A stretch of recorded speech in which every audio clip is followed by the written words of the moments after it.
دین اسلام کے جو 5 ارکان ہیں آپ کو معلوم ہے، ان میں کلمہ شہادت ہے، نماز ہے، روزہ ہے، زکوٰۃ ہے، حج ہے۔ تو ان میں سے ایک رکن جو ہے سیام، روزہ، اس کے بارے میں اس کے جملہ احکام، ابتدائی احکام کیا تھے، تکمیلی احکام کیا تھے، پھر اس کی حکمت درجہ بدرجہ، روزہ محض روزہ ہوتا تو اس کی حکمت کیا تھی، مقصد کیا تھا، اور روزے کے ساتھ رمضان مبارک کا پروگرام قیام اللیل کو شامل کیا گیا تو اس کا مقصد کیا ہے، اس کا مطلوب کیا ہے، اس کا مقصود کیا ہے۔ یہ ساری چیزیں جو ہے وہ ایک مقام پر آ گئی۔ نماز کے بارے میں آپ کو معلوم ہے کہ اس کا حکم تو بے شمار جگہ آیا ہے، لیکن احکام، وضو کے حکم کہیں اور ہیں، نماز سفر کی اس کا حکم کہیں اور ہے، نماز خوف کا حکم کہیں اور ہے، تو مختلف معلوم ہوتا ہے کہ وہ اور اوقات جو ہے نماز کے وہ مختلف مقامات سے اخذ کیے گئے ہیں، کسی ایک جگہ پر تفصیل کے ساتھ 5 جو نماز کے اوقات ہیں وہ موجود نہیں ہیں۔ تو اس اعتبار سے وہ قرآن مجید کے اندر وہ معاملہ جو ہے منتشر ہے۔ اسی طرح زکوٰۃ کا معاملہ ہے کہ زکوٰۃ کا حکم تو بے شمار مرتبہ آیا ہے، اس کے احکام قرآن میں نہیں ہے۔ اس کا نصاب کیا ہے، کس کے ذمے زکوٰۃ واجب ہے، اس کا پھر اس کی کیا ریشو ہے، کیا نسبت ہے، کیا مقدار ہے، کہیں نہیں، یہ احادیث سے۔ حج کا معاملہ ہے تو وہ بھی کم سے کم 2 مقامات پر، بلکہ اس سے زائد مقامات پر آپ کو اس کا ذکر ملے گا۔ مکی صورتوں میں بھی ہے سورہ حج، اس میں 2 رکوع مسلسل ہیں۔ پھر مدنی صورتوں میں سے سورہ بقرہ، اس کے بعد جو ہے 23ویں رکوع کے بعد 24 اور 25واں رکوع پورا جو ہے وہ حج کے مناسک پر مشتمل ہے۔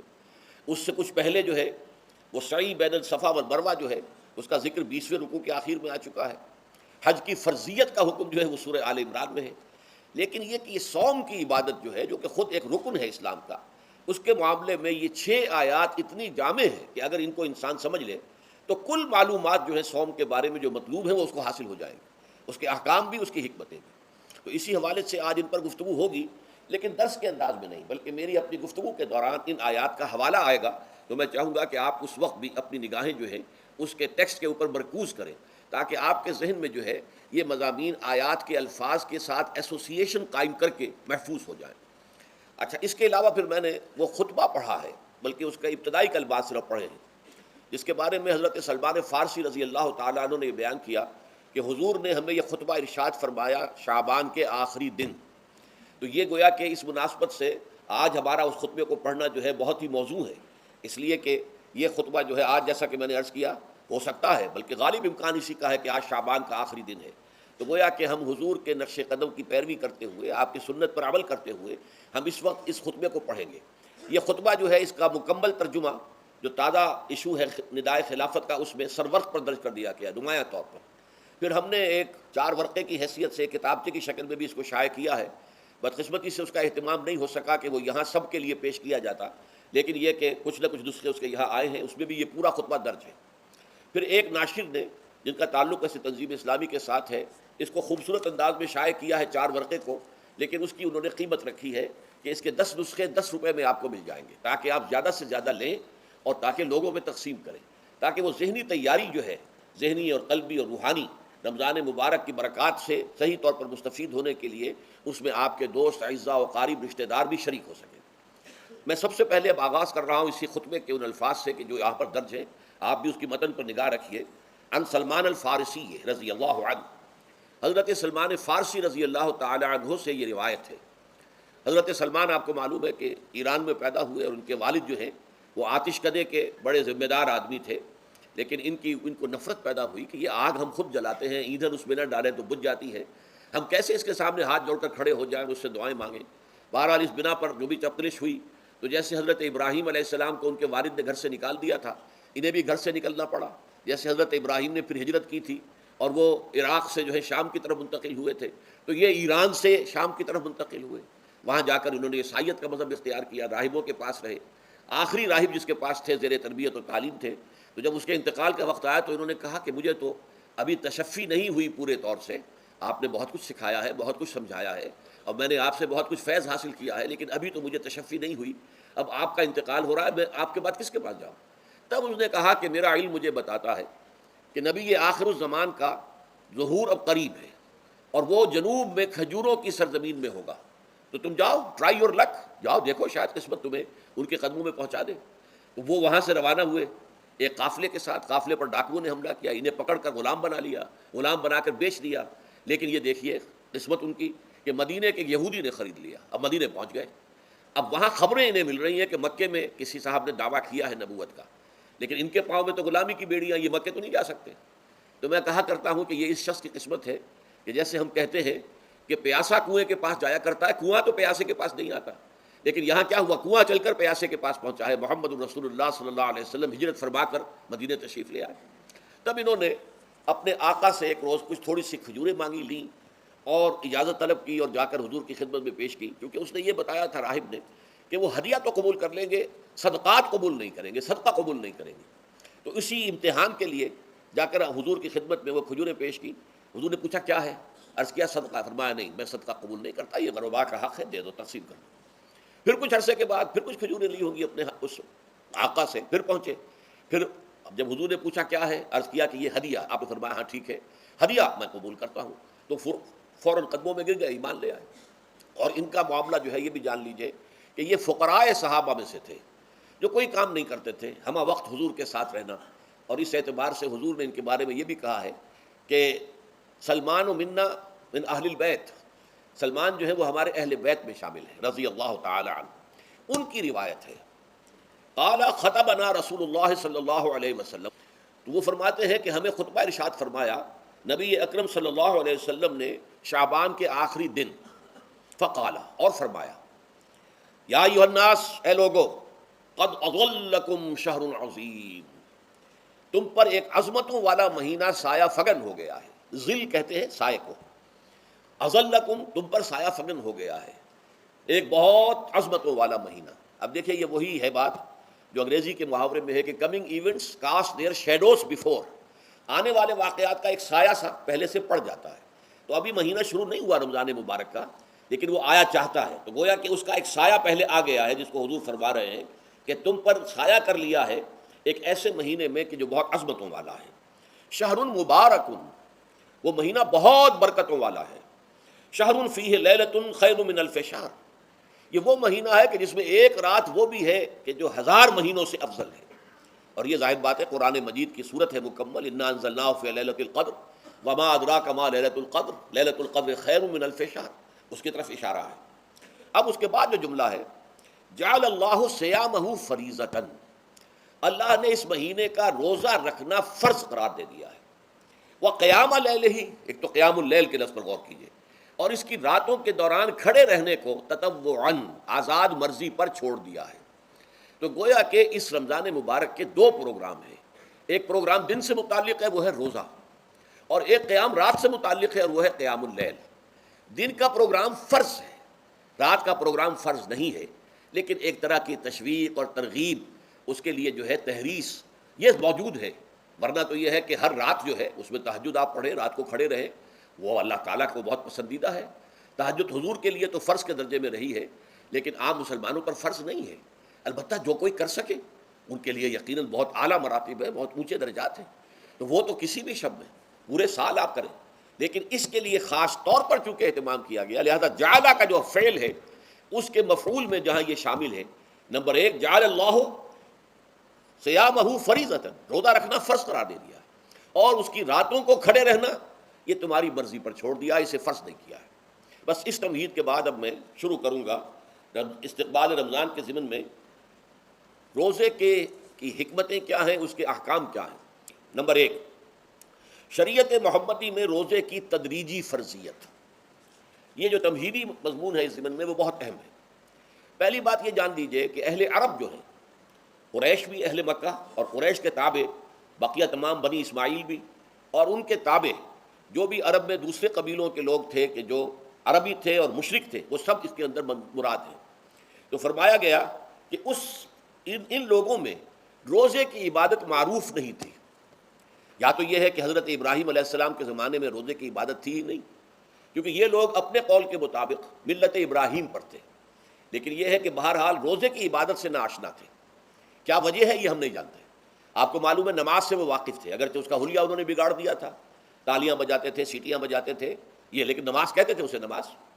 طواف سے وہ واقف تھے، اگرچہ اس کے ضمن میں اتنی گھناؤنی حرکت بھی کی تھی کہ مرد اور عورتیں وہ بالکل برہنہ ہو کر طواف کرتے تھے، تو اسے بہت فضیلت والی بات سمجھتے تھے، بہت خدا رسیدگی کی بات سمجھتے تھے کہ کامل برہنہ ہو کر طواف کیا جائے، لیکن بہرحال طواف تھا۔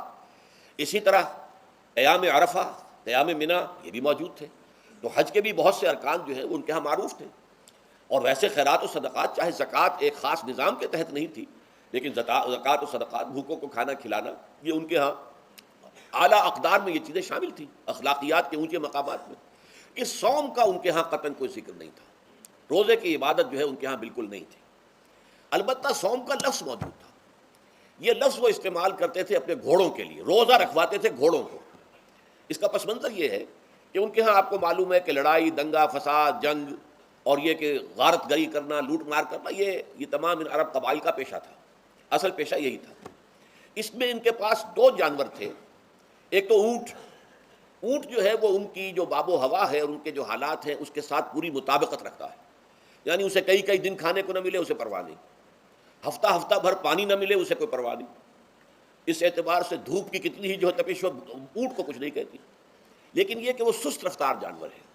لڑائی کے لیے، جنگ کے لیے، خاص طور پر غارت گری جہاں کرنی ہو، جہاں جا کر گویا کہ ڈاکہ مارنا، پھر دوڑنا ہے، بھاگنا ہے، واپس جانا ہے، تو انہیں گھوڑے کی ضرورت ہوتی تھی جو سریع الرفتار ہے. لیکن گھوڑے میں یہ اوصاف نہیں تھے. وہ بھوک کو برداشت نہیں کر سکتا، مزمحل ہو جائے گا. وہ پیاس کو برداشت نہیں کر سکتا، مزمحل ہو جائے گا. وہ دھوپ کو برداشت نہیں کر سکتا، مزمحل ہو جائے گا. اور اگر یہ گھوڑا مزمحل ہو جائے تو سوار کا کیا حشر ہوگا، وہ آپ اسے اندازہ کر لیجئے کہ اصل میں تو پھر ہلاکت سوار کی ہوگی. اس لیے وہ اسے تیار کرتے تھے جنگ کی صعوبتوں کو برداشت کرنے کے لیے. اس کا دانہ پانی بند کر دیا، اور اس کا منہ جو ہے وہ عرب بدو جو ہوتا تھا خود تو اپنا چہرہ اور سر لپیٹ لیتا تھا کپڑے کے اندر. جب وہ چلتی تھی ان کے ہاں باد سموم، تیز آگ جیسی ہوا جو ہے جس کے اندر ریت کے ذرات بھی ایسے ہوتے تھے گویا کہ کسی بھاڑ کی جو ہے اس کے اندر کی ریت جو ہے وہ چلی آ رہی ہے. تو گھوڑے کا رخ ادھر کر کے کھڑے کر دیتے تھے اس کو، خود اپنے منہ پر ڈھاٹا واٹا باندھا ہوا اپنی حفاظت کے لیے، تاکہ اس کے اندر دھوپ کی سختی برداشت کرنے کی عادت پیدا ہو جائے، پیاس کی برداشت کرنے کی عادت پیدا ہو جائے، بھوک کو برداشت کرنے کی. اس کو کہتے تھے صوم. صوم کے لفظی معنی رک جانا. اب یہ کھانے پینے سے رکا ہوا ہے اور یہ دھوپ کی سختیاں برداشت کرنے کے لیے دھوپ کے اندر اور وہ جو آتی تھی وہاں پہ باد سموم اس کے اندر بھی اس کا سامنا کرنے کے لیے تیار ہے. تو یہ پس منظر ہے روزے کا لغوی اعتبار سے. اور یہ کہ اہل عرب جو ہے پرانے وہ اس عبادت سے ناواقف تھے، لہٰذا ہمیں پورے مکی قرآن میں اس کا کہیں ذکر نہیں ملتا. البتہ مدینے میں جب حضور تشریف لائے اور صحابہ کرام ہجرت کے بعد، تو یہاں آپ نے دیکھا کہ یہودی جو ہے وہ روزہ رکھتے ہیں یوم عاشورہ کا، 10 محرم کا. تو حضور نے دریافت کیا کہ یہ تم 10 محرم کو روزہ کیوں رکھتے ہو؟ تو انہوں نے کہا کہ یہ دن ہماری نجات کا دن ہے. 10 محرم کو اللہ تعالیٰ نے فرعون کو غرق کیا تھا اور ہمیں نجات دی تھی اس کے ظلم و ستم سے، تو شکرانے کے طور پر ہم روزہ رکھتے ہیں. تو حضور نے فرمایا کہ موسیٰ کے تو پھر ہم تم سے زیادہ حقدار ہیں. ہم موسیٰ کو مانتے ہیں علیہ الصلاۃ والسلام، ان کی عزت کرتے ہیں، قدر کرتے ہیں، تو ہم بھی روزہ رکھیں گے. تو آپ نے صحابہ کو حکم دیا کہ عاشورہ کا روزہ رکھا کرو. پھر کچھ عرصے کے بعد اللہ تعالیٰ کی طرف سے حکم آ گیا، اور یہ حکم جو ہے اس رکوع کی پہلی آیت کے اندر ہے، یا ایھا الذین آمنوا کتب علیکم الصیام کما کتب علی الذین من قبلکم لعلکم تتقون. لیکن جیسا کہ میں بعد میں بتاؤں گا، یہ حکم صوم رمضان کا نہیں ہے، بلکہ یہ کہ اللہ کے حکم سے پہلے 3 دن کے روزے فرض کیے گئے. ہر مہینے کی 13ویں، 14ویں اور 15ویں تاریخ کو روزہ رکھو. اس میں بڑی حکمت تھی، چونکہ یہ عرب عادی نہیں تھے روزے کے، تو انہیں تدریجاً خوگر کرنا تھا. ظاہر بات ہے کہ 30 دن جو ہے وہ تو ایک بڑی مدت ہے، اور ظاہر بات ہے کہ مئی کا مہینہ بھی آ جائے گا، اس میں جون بھی آئے گا، جولائی بھی آئے گا، قیامت خیز مہینے آ جائیں گے، تو بڑی ہمت جواب دے جائے گی. تو پہلے روزہ ہر مہینے 3 روزے رکھنے کی ان کو مشق کرائی جائے تاکہ یہ عادی ہو. یہ 3 روزے اگر مئی میں بھی آ گئے، جون میں بھی آ گئے تب بھی ٹھیک ہے، اس کو انسان 3 دن کی تو مشقت برداشت کر سکتا ہے. تو پہلے یہ کیا گیا. لیکن اس کے ضمن میں یہ حکم دے دیا گیا، اس کو کہتے ہیں وجوب علی التخییر. یہ اختیار دے دیا گیا کہ یہ 3 روزے تم پر واجب کیے جا رہے ہیں، لیکن یہ کہ اگر تم یہ روزے نہ رکھو تو تم فدیہ دے سکتے ہو 1 مسکین کو کھانا کھلانا صبح و شام. یہ ہے وجوب علی التخییر. دوسری رعایت یہ دی گئی کہ اگر کوئی شخص ان 3 تاریخوں میں بیمار ہو یا سفر پر ہو تو وہ تعداد دوسرے دنوں میں پوری کر لے. یہ ہے گویا کہ سب سے پہلا حکم جو دیا گیا ہے. اور اس کے ضمن میں اب میں چاہتا ہوں کہ آیت نمبر 2 آپ اچھی طرح پڑھ لیں، اپنا سامنے رکھیے اور اس کے حوالے سے یہ بات سمجھ لیجیے. ایام معدودات، یہ دن ہے چند گنتی کے. مجھے حیرت ہوتی ہے کہ جدید جو مفسرین ہیں جنہوں نے اردو میں ترجمے کیے ہیں، تفسیریں کی ہیں، ان سب کے نگاہوں سے یہ بات اوجھل رہی کہ یہ در حقیقت رمضان کے روزے کا ذکر نہیں ہے، بلکہ اس ابتدائی حکم سے متعلق ہے کہ جو ہر مہینے میں 3 دن کے روزے رکھنے کا حضور نے دیا تھا. لیکن یہ کہ میرا اپنا ذاتی واقعہ یہ ہے زندگی کا، اور یہ اہم واقعات میں سے ہے. میں جب میڈیکل کالج میں پڑھتا تھا، سمجھیے 19-20 سال کی میری عمر، اس وقت بھی مجھے یہ احساس ہوا تھا کہ یہ جو دو آیات آئی ہیں یہاں ایک دوسرے کے تقابل میں، یہ بیک وقت نازل نہیں ہو سکتی، ان میں وقفہ ہوگا، اور یقیناً پہلا حکم کسی اور پس منظر میں ہے، دوسرا حکم جو بعد میں ہم دیکھیں گے وہ کسی اور پس منظر میں ہے۔ تو میری رائے یہ تھی، اور میں اس پر قائم بھی تھا، بیان بھی کرتا تھا، لیکن ڈرتا تھا، اس لیے کہ اس وقت تک جتنی تفسیریں میں نے دیکھی تھی، ترجمے دیکھے تھے، ان میں سے کسی نے یہ بات کہی نہیں تھی۔ تو ایک آدمی اپنی رائے کے اوپر اتنی بڑی بات کہہ دے تو میں ڈرتا رہتا تھا، لیکن کہتا تھا کہ میری رائے یہی ہے۔ پھر اتفاق سے جماعت اسلامی ہند کا ترجمان ہوتا تھا ماہنامہ زندگی، عروج احمد قادری صاحب اس کے مدیر تھے۔ وہ جو ایک پرچہ آیا اس میں انہوں نے ایک تنقید کی تھی مولانا سید انور شاہ بخاری رحمۃ اللہ علیہ پر، کہ ان کشمیری رحمۃ اللہ علیہ سے، ان کے اوپر یہ تنقید کی تھی کہ انہوں نے یہ عجیب بات کہہ دی ہے کہ یہ جو حکم ہے یہ رمضان کا نہیں ہے، بلکہ رمضان سے پہلے جو حضور نے حکم دیا تھا 3 دن کے روزے رکھنے اس سے متعلق ہے۔ اب مجھے اس کے اوپر پورا اطمینان ہو گیا کہ اگر سید محمد انور شاہ کاشمیری رحمۃ اللہ علیہ کی رائے یہ ہے تو متفق گردید رائے ابو علی بارائے من، مجھے اب اس سے زیادہ اور کسی سند کی ضرورت نہیں ہے۔ بعد میں نے جب تفسیر کبیر امام رازی رحمۃ اللہ علیہ کی اس کا بھی مطالعہ شروع کیا تو میں حیران ہوا کہ سلف میں تو یہ رائے کثرت سے موجود تھی۔ کیا سبب ہوا ہے کہ آج کے دور کے جو مترجمین اور مصنفین ہیں ان کی نگاہوں سے بالکل یہ بات اوجھل ہو گئی؟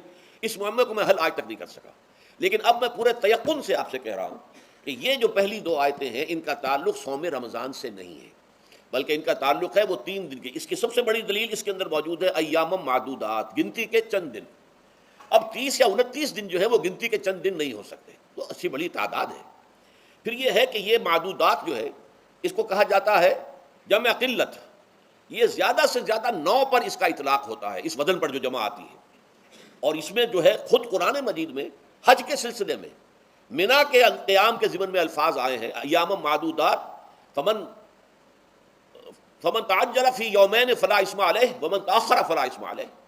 منا میں قیام ہے گنتی کے چند دن، تو جو 2 دن ہی میں جلدی کر کے وہاں سے واپس ہو جائے اس پہ بھی کوئی اس گناہ نہیں ہے، اور جو مؤخر کر کے 3 دن پورے کرے اس پر بھی کوئی گناہ نہیں۔ تو وہاں پر بھی نظیر موجود ہے کہ 2 یا 3 دن پر اس کا اطلاق ہو رہا ہے۔ تو یہاں پر ایام معدودات سے لازماً یہ مراد ہے کہ یہ 3 دن جو ہے ہر مہینے میں 13ویں 14ویں 15ویں در حقیقت اس روزے سے متعلق یہ آیت آ رہی ہے۔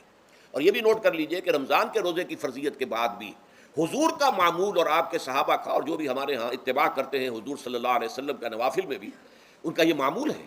ہر مہینے میں یہ 3 روزے حضور بعد بھی رکھتے تھے، اور آپ کے بہت سے صحابہ رکھتے تھے، اور آج بھی ہمارے ہاں بہت سے لوگ جو دیندار ہیں اور جن کے اندر یہ جذبہ ہے اتباع سنت کا، وہ رکھتے ہیں۔ 13ویں 14ویں اور 15ویں تاریخوں کا ان کو ایام 20 کہتے ہیں۔ اس کی راتیں روشن ہوتی ہیں، 13ویں رات 14ویں رات 15ویں رات، چاند جو ہے اس کے اندر آپ کو معلوم ہوتا ہے 14ویں کو تو مکمل ہوتا ہی ہے، 13ویں اور 15ویں کا بھی تقریباً مکمل ہے۔ تو ایام 20 کے روزے جو ہیں بعد میں بھی برقرار رہے ہیں، لیکن نفلاً، فرض اس کے بعد جو ہے وہ رمضان کے روزے ہو گئے۔ تو ایام معدودات یہ دن ہیں گنتی کے۔ فمن کان منکم مریض او علی سفر فعدۃ من ایام اخر، تو جو کوئی بھی تم میں سے ہو بیمار یا سفر پر تو وہ تعداد پوری کر لے دوسرے دنوں میں۔ گویا کہ اب اگلی کا ایک تو یہ رعایت ہو گئی، دوسری رعایت وعلی الذین یطیقونہ فدیۃ طعام مسکین، اور ان لوگوں کے ذمے کے جو اس کی طاقت رکھتے ہوں، یعنی مریض بھی نہیں ہے، صحت مند ہے، روزہ رکھ سکتے ہیں، سفر بھی نہیں ہے، سفر پر نہیں ہے، مقیم ہے، روزہ رکھ سکتے ہیں، پھر بھی نہ رکھیں تو ان کے لیے بھی ایک اختیار، اسی لیے میں نے لفظ استعمال کیا تھا وجوب علی التخییر، واجب تو ہے لیکن اس میں ایک اختیار دے دیا گیا ہے۔ وہ اختیار کیا ہے؟ فدیۃ طعام مسکین۔ تو پھر یہ ہے کہ ایک مسکین کو کھانا کھلا دینا، فدیہ کہتے ہیں کسی چیز کا بدل ہو جائے، جیسے کہ جنگی مجرم ہے اس کا فدیہ ہے، گویا کہ اس کو دے کر وہ پھر آزاد ہو جائے گا، فدیہ اس کو کہتے ہیں۔ ففدیۃ طعام مسکین، لیکن یہ ہے کہ فمن تطوع خیرا فهو خیر اللہ، اور جو نیکی سے خیر کرنا چاہے مزید تو وہ اس کے لیے بہتر ہے، ایک کے بجائے 2 کو کھلائے، 3 کو کھلائے، 4 کو کھلائے، 10 کو کھلائے، تو یہ تو ترغیب ہے، لیکن کم سے کم ایک مسکین کو کھانا کھلانا 2 وقت کا۔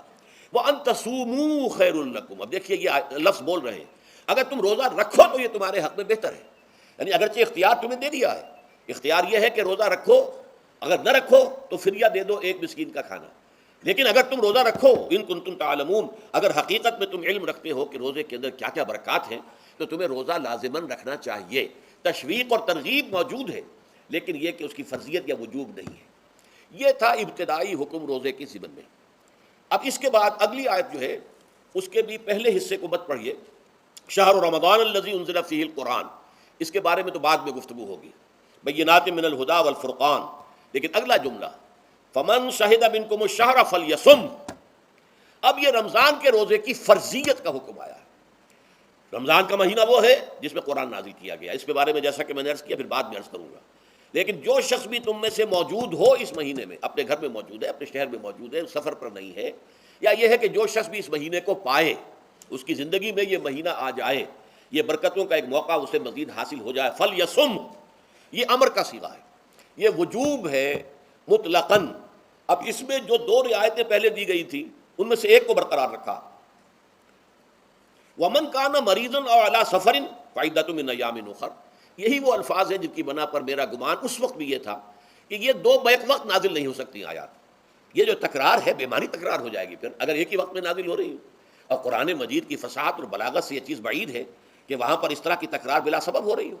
قرآن میں اور بہت سی آیات ہیں جن میں کہ آپ کو معلوم ہے کہ پورا رکوع ہے سورہ مزمل کا، جس میں قیام اللیل کا حکم ہے، پھر اسی کے آخر میں وہ آیت شامل کر دی گئی ہے جو کم سے کم 1 سال بعد نازل ہوئی ہے، جس میں کہ رات کے قیام کا وجوب ختم کر دیا گیا، اور صرف یہ کہ جتنا بھی تم سے ممکن ہو سکا کرو، ضروری نہیں ہے کہ تہائی شب ہو، آدھی ہو، 2/3 ہو، جتنا بھی ممکن ہو قرآن پڑھا کرو رات کو، گویا کہ وہ فرضیت جو تھی قیام اللیل کی وہ ختم ہو گئی۔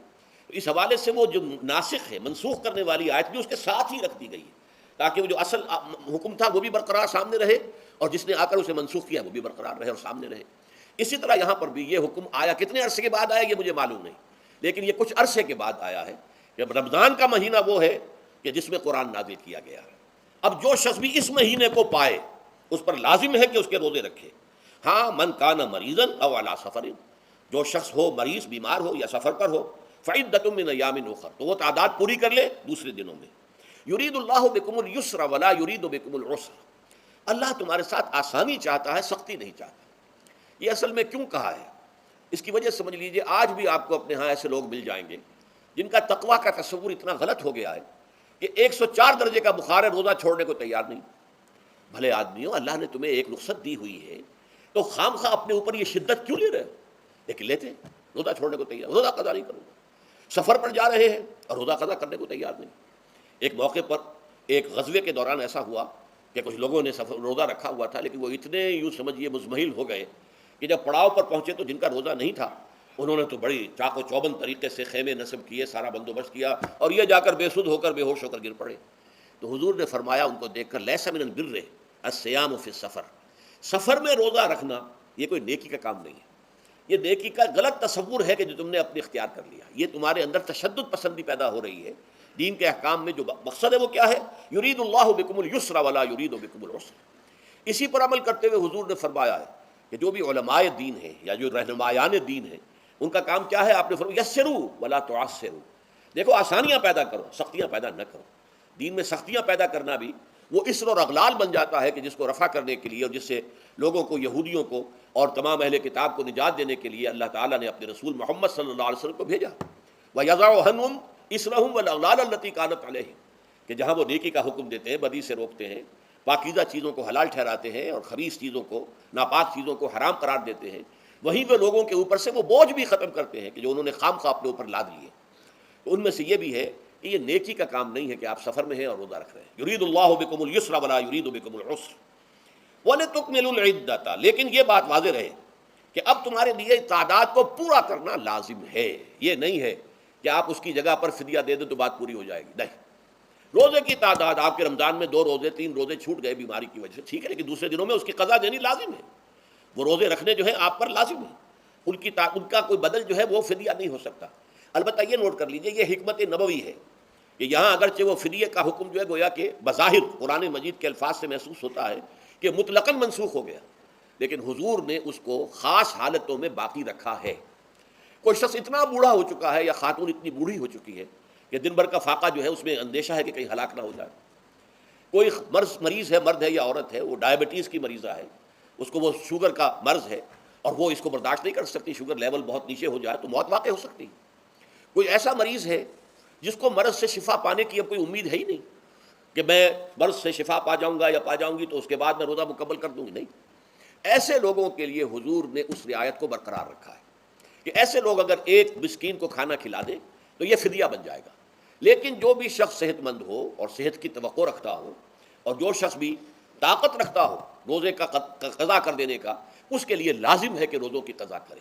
وَلِتُكْمِلُوا الْعِدَّةَ وَلِتُكَبِّرُوا اللَّهَ عَلَى مَا هَدَاكُمْ، اور تاکہ تم اللہ کی کبریائی کا اعلان کرو اس چیز پر کہ جو اس نے تمہیں ہدایت عطا فرمائی ہے۔ اب اس کا ایک تو ظاہر ہے کہ جب روزے ختم ہوتے ہیں عید الفطر میں تکبیر اضافی تکبیرات کے ساتھ 2 رکعتیں ہیں جو ہم ادا کرتے ہیں. احناف کے نزدیک 6 اضافی تکبیرات ہیں اور اہل حدیث کے نزدیک 12 ہیں، لیکن تکبیرات ہیں اضافی. اور یہ کہ جاتے ہوئے اور آتے ہوئے عید کے لیے آپ جا رہے ہیں تو تکبیرات پڑھتے ہوئے جائیے، واپس آ رہے ہیں تکبیر پڑھتے ہوئے آئیے. اور یہ بھی کہ جاتے ہوئے راستہ کوئی اور، آتے ہوئے راستہ کوئی اور اختیار کیجیے، تاکہ پورا شہر پوری بستی جو ہے تکبیر کی آواز سے گونج جائے. یہ ظاہر ہے. باطن اس کا کیا ہوگا؟ اللہ کی کبریائی کا اعلان کرو، اللہ کی کبریائی کو نافذ کرنے کی کوشش کرو. جب اللہ نے تمہیں ہدایت دے دی ہے، تمہیں اپنے دین حق سے نواز دیا ہے، تمہارا فرض ہے کہ اس کو قائم کرو، اس کے لیے جد و جہد کرو، اس کے لیے تن من دھن لگاؤ، اس کے لیے جان اور مال سے جہاد کرو. وَلِتُكَبِّرُوا اللَّهَ عَلَىٰ مَا هَدَاكُمْ وَلَعَلَّكُمْ تَشْكُرُونَ، اور تاکہ تم واقعتاً شکر کرو. اس پر بھی گفتگو بعد میں ہوگی. یہ حکمت صوم کے حوالے سے ہے یہ لفظ. اس کے بعد جو ہے ایک آیت چھوڑ کر پھر اگلی 5ویں آیت پڑھیے. یہ ہے تکمیلی احکام. ابتدائی احکام آ گئے. نمبر 2 میں صوم رمضان کا حکم آ گیا. نمبر 3 پر ہوا کیا تھا کہ جب روزوں کا حکم دیا گیا تو چونکہ مثال آپ نے رکھی تھی یہود کی، کہ یہود جو ہے عاشورہ کا روزہ رکھتے ہیں تو ہم بھی کیوں نہ رکھیں، مسلمانوں تم بھی رکھو. اس سے گمان یہ کیا گیا کہ جو احکام یہود کی شریعت میں ہے روزے کے، شاید وہی ہماری شریعت میں بھی ہے. اور ان کی شریعت میں یہ تھا کہ رات کو سو گئے تو روزہ شروع ہو گیا، اور وہ روزہ اب نہ کوئی سحری ہے نہ رات میں کے دوران کوئی میاں اور بیوی جو ہے وہ ہم بستری کر سکتے ہیں، بلکہ یہ کہ وہ روزہ صبح سے لے کر پھر جب رات کے بعد صبح آئے گی، صبح سے پھر دوپہر اور شام اور غروب آفتاب پر جا کر روزہ ختم ہوگا. گویا کہ کم و بیش 20 گھنٹے کا روزہ یا 21 گھنٹے کا روزہ، کیونکہ اگر غروب آفتاب کے 3 گھنٹے کے بعد آدمی سو گیا تو وہاں سے جو روزہ شروع ہوا ہے تو غروب آفتاب پر اگلے روز جو ہے وہ ختم ہوگا، تو ہو جائے گا 20-21 گھنٹے کا روزہ. یہ روزے کا حکم لوگوں نے سمجھا، اس کی صراحت کوئی نہیں تھی، لیکن لوگ جو ہے چونکہ صراحت منفی بھی نہیں تھی مثبت بھی نہیں تھی، لہٰذا وہ رات کے وقت میں جب دن ہوتے تھے روزوں کے، ان کی راتوں میں وہ اپنی جو بھی ایک طبعی ضرورت ہے جو ہم بستری ہے میاں اور بیوی کی، شوہر اور بیوی کی، وہ کر گزرتے تھے. جذبات کے اندر جو بھی اس وقت ان کی احتیاج ہوئی، دل میں کھٹک رہتی تھی کہ پتہ نہیں ہم نے یہ صحیح کام کیا نہیں کیا، غلط کیا. تو اس سے یہ کہ ظاہر بات ہے کہ پھر قرآن مجید اسے قرار دے رہا ہے اپنے آپ سے خیانت کرنا. جب انسان اپنے ضمیر کے خلاف کوئی بات کر رہا ہو تو چاہے وہ بات صحیح ہے لیکن وہ اسے گناہ سمجھ کے کر رہا ہے تو اس نے تو گناہ کیا، وہ اپنے آپ سے تو خیانت کر رہا ہے. ایک شخص ہے وہ بکری کا گوشت کھا رہا ہے لیکن سمجھتا یہ کہ یہ سور کا گوشت ہے، تو اس نے تو سور ہی کا کھایا نا، اس نے بکری کا تو نہیں کھایا، لیکن اس نے سمجھا یہ کہ یہ سور کا گوشت کھا رہا ہے. تو اس حوالے سے ایک دغدغہ سا دل میں رہتا تھا، پریشانی. تو اب جو یہ 5ویں آیت ہے، طویل ترین آیت ہے اس سلسلے کی، اس میں روزے کے تکمیلی احکام آ گئے جو ابدی ہیں، آج تک قائم ہیں اور قیامت تک قائم رہیں گے. فرمایا احل لکم لیلۃ الصیام الرفث الی نسائکم، اے مسلمانوں روزے کی راتوں میں تمہارے لیے حلال کر دیا گیا ہے اپنی بیویوں سے اپنی خواہش کا پورا کرنا. رفث الی نسائکم ہن لباس لکم وانتم لباس لہن، وہ تمہارے لیے بمنزلہ لباس ہیں. جیسے لباس کے اور انسان کے بدن کے درمیان کوئی حجاب نہیں ہوتا، ایسے ہی شوہر اور بیوی کے درمیان بھی کوئی حجاب نہیں رہتا. ہن لباس لکم وانتم لباس لہن. اور ویسے بھی ایک معنی میں کہ جیسے لباس آپ کو گرمی کی شدت سے بچاتا ہے، ورنہ ہو سکتا ہے کہ تیز دھوپ جو ہے جو عرب میں ہوتی تھی وہ تو آپ کی کھالوں کو جلا دے، تو یہ حفاظت کا ایک ذریعہ بھی ہے. اسی طریقے سے شوہر کے لیے بیوی اپنی عفت و عصمت کو برقرار رکھنے کے لیے ایک ذریعہ ہے کہ کہیں حرام میں منہ نہ مارے، بیوی موجود ہے، حلال ذریعے سے اپنی خواہش پوری کرے. اور بیوی کے لیے شوہر اسی طریقے سے ایک ڈھال بن جاتا ہے کہ اسے خام خواہ ادھر ادھر دیکھنے کا کوئی خیال بھی کبھی نہ آئے، اس کی جو بھی نفسانی خواہش ہے اس کی شوہر پورا کر رہا ہے. تو اس اعتبار سے بھی ہن لباس لکم وانتم لباس لہن.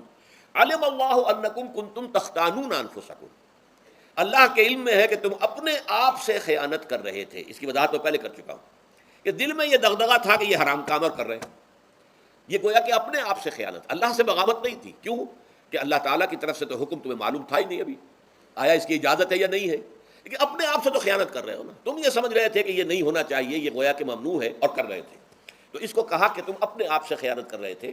علم اللہ انکم کنتم تختانون انفسکم فتاب علیکم، تو اللہ نے تم پر اپنی رحمت اور مغفرت کے ساتھ توجہ فرمائی، یعنی جو کچھ اب تک ہو چکا ہے اسے اللہ نے معاف کر دیا، اسے صاف کر دیا، کلین سلیٹ. اب تمہارا جو اعمال نامہ ہے اس میں اس طرح کا اگر کوئی عمل درج ہو گیا ہے تو اللہ نے صاف کر دیا ہے. وعفا عنکم، اور تمہیں معاف بھی کر دیا ہے.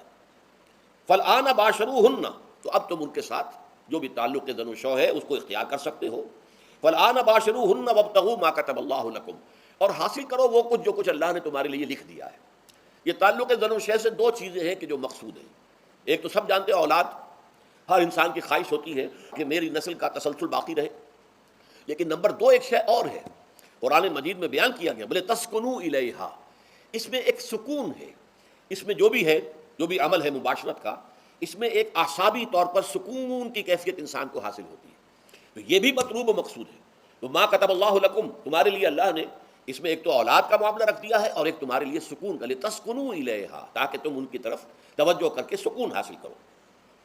فالآن باشروہن وابتغوا ما کتب اللہ لکم وکلوا واشربوا، اب سحری کا حکم آ گیا، وکلوا واشربوا حتی یتبین لکم الخیط الابیض من الخیط الاسود من الفجر، اور کھاتے رہو اور پیتے رہو یہاں تک کہ تمہارے لیے فجر کے وقت کے اعتبار سے سفید ڈوری سیاہ ڈوری سے بالکل علیحدہ ہو جائے. اصل میں اس کو بعض صحابہ نے تو سمجھا کہ یہ لغوی معنی اس کے لیے کہ آپ اپنے تکیے میں ایک سفید دھاگا رکھ لیا اور ایک کالا رکھ لیا اور دیکھتے رہتے تھے. جب یہ سفید اور کالا علیحدہ علیحدہ نظر آنے لگے تو پھر روزے کا رکھنے کا وقت شروع ہو چکا اور اب کھانا پینا بند کر دیا جائے. فرمایا گیا یہ مراد نہیں ہے.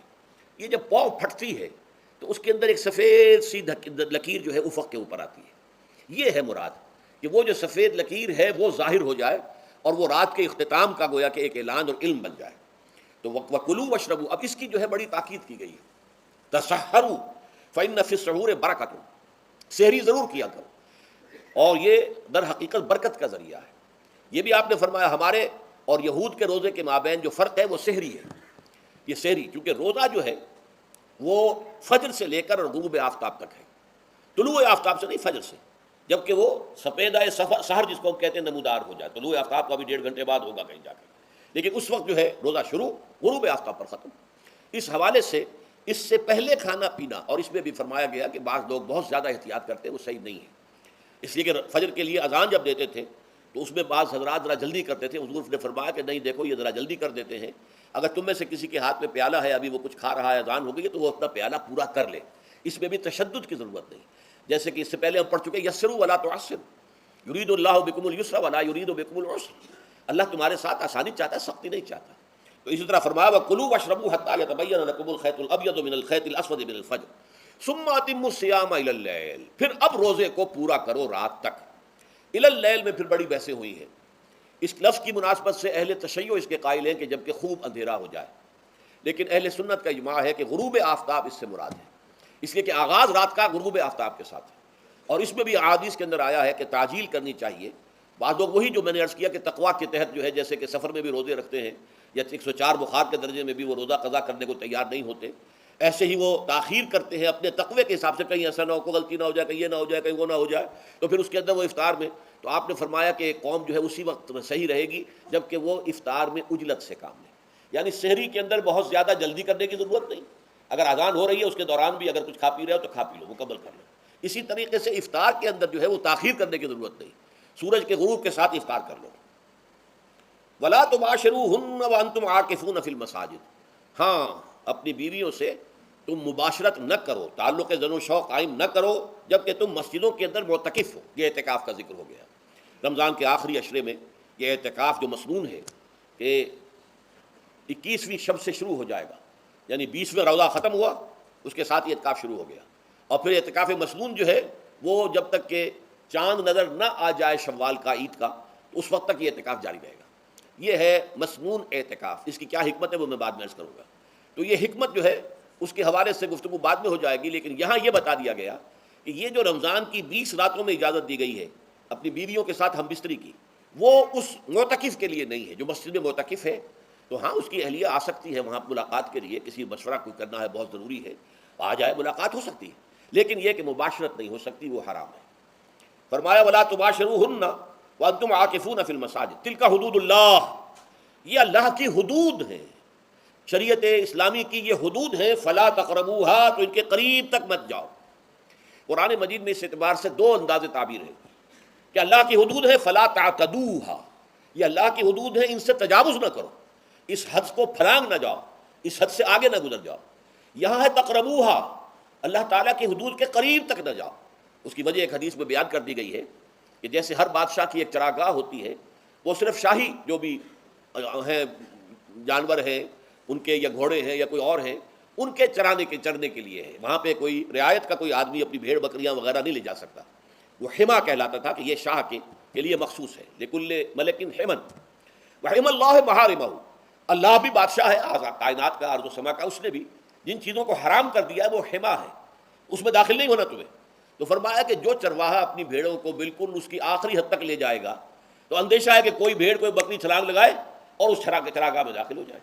اس لیے کیپ ایٹ اے ڈسٹینس، ایک فاصلے پر رہو۔ احتیاط کا تقاضا یہ ہے کہ اس آخری حد کے قریب نہ جاؤ، فلا تقربوہا، اس کے قریب نہ جاؤ۔ ان حدود کی تو سختی کے ساتھ پابندی کرنی ہے۔ ان کے لیے یہ ہے کہ ان کو نہ صرف یہ کہ ان سے تجاوز نہیں کرنا، بلکہ ان سے ذرا کچھ فاصلے ہی پر اپنے آپ کو رکھنا ہے۔ کذالک یبین اللہ آیاتہ للناس، اسی طریقے سے اللہ تعالیٰ واضح کرتا ہے اپنی آیات کو لوگوں کے لیے، وَلَعَلَّهُمْ يَتَّقُونَ، اور تاکہ وہ پھر تقویٰ کریں، بچیں۔ جب احکام معلوم ہو گئے اب بچنا آسان ہے، جب احکام معلوم نہیں تو اندیشہ ہے کہ کہیں کسی حرام کے اندر جو ہے وہ ملوث ہو جائے۔ جیسے کہ ایک حدیث میں آتا ہے کہ الحلال بین والحرام بین وبینہما مشتبہات، حلال کیا ہے یہ بھی واضح ہے، حرام کیا ہے یہ بھی واضح ہے، البتہ ان دونوں کے مابین کچھ چیزیں ہوتی ہیں متشابہات، پتہ نہیں حلال ہے کہ حرام ہے، تو تم بچو، ان چیزوں سے بھی بچو، اس لیے کہ اس کے اندر حرام ہونے کا اندیشہ ہے نا، لہذا ان سے بھی بچو۔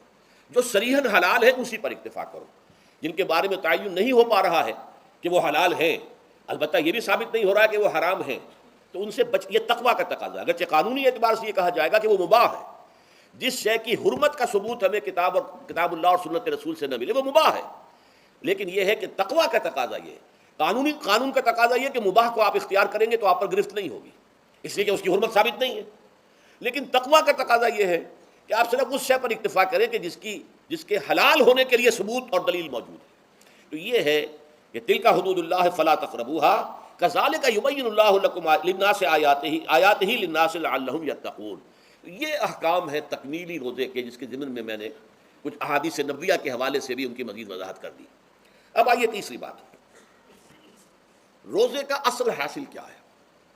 اب پہلی آیت پر ہمیں توجہ دینی ہوگی، یا ایھا الذین آمنوا کتب علیکم الصیام، اہل ایمان تم پر روزہ فرض کیا گیا، لکھ دیا گیا، طے کر دیا گیا، اگرچہ جیسا کہ میں نے عرض کیا یہ ابتدائی حکم ہے اور اس میں وجوب علی التخییر وہ بعد میں آ چکا دوسری آیت میں، کما کتب علی الذین من قبلکم، جیسے کہ یہ فرض کیا گیا تھا ان پر جو تم سے پہلے تھے، یعنی یہود اور نصارہ، ان پر بھی یہ روزہ جو ہے یہ فرض تھا۔ البتہ احکام مختلف ہو گئے، جیسے جمعے کا دن اور جمعے کو چھوڑ کر یہودیوں نے سبت کا دن اختیار کیا، عیسائیوں نے جو ہے وہ سنڈے کو اختیار کر لیا، لیکن احکام میں فرق ہے۔ وہاں پورے سبت کے دن، ہفتے کے دن کاروبار دنیاوی مطلقاً حرام، لیکن ہمارے ہاں شریعت کے اندر آسانی پیدا کی گئی کہ صرف جمعے کی اذان سے لے کر نماز ادا ہو جانے تک وہ حرام ہے، لیکن باقی یہ ہے کہ اس سے پہلے بھی اگر کرو اور بعد میں جب فَإِذَا قُضِيَتِ الصَّلَاةُ فَانتَشِرُوا فِي الْأَرْضِ وَابْتَغُوا مِن فَضْلِ اللَّهِ، جب نماز ادا ہو چکے تو جاؤ، منتشر ہو سکتے ہو زمین میں اور اللہ تعالیٰ کے فضل کو تلاش کر سکتے ہو۔ تو اسی طریقے سے اگرچہ حکم روزہ جو ہے وہ تو سابقہ امتوں میں بھی تھا، لیکن یہ اس کے احکام جو ہیں ان کے اندر تغیر و تبدل ہے۔ کتب علیکم الصیام کما کتب علی الذین من قبلکم لعلکم تتقون، تاکہ تمہارے اندر تقویٰ پیدا ہو جائے۔ اب یہ ہے حکمت صوم کی پہلی آیت۔ تقویٰ کسے کہتے ہیں؟ بچنا۔ کس چیز سے بچنا؟ اللہ نے جو چیزیں حرام کی ان سے بچنا، اللہ کے احکام کو توڑنے سے بچنا۔ دیکھیے یہ لفظ جو ہے اس کا مادہ ہے وا، قاف اور یا، وقا۔ وقا یقی کے معنی ہے کسی کو بچانا۔ ہم دعا مانگتے وقنا عذاب النار، اے اللہ ہمیں آگ کے عذاب سے بچا لے، لیکن ارتقا بنتا ہے باب افتعال، واو تے میں شامل ہو گئی تو اتقا، اور اسی سے تقویٰ ہے۔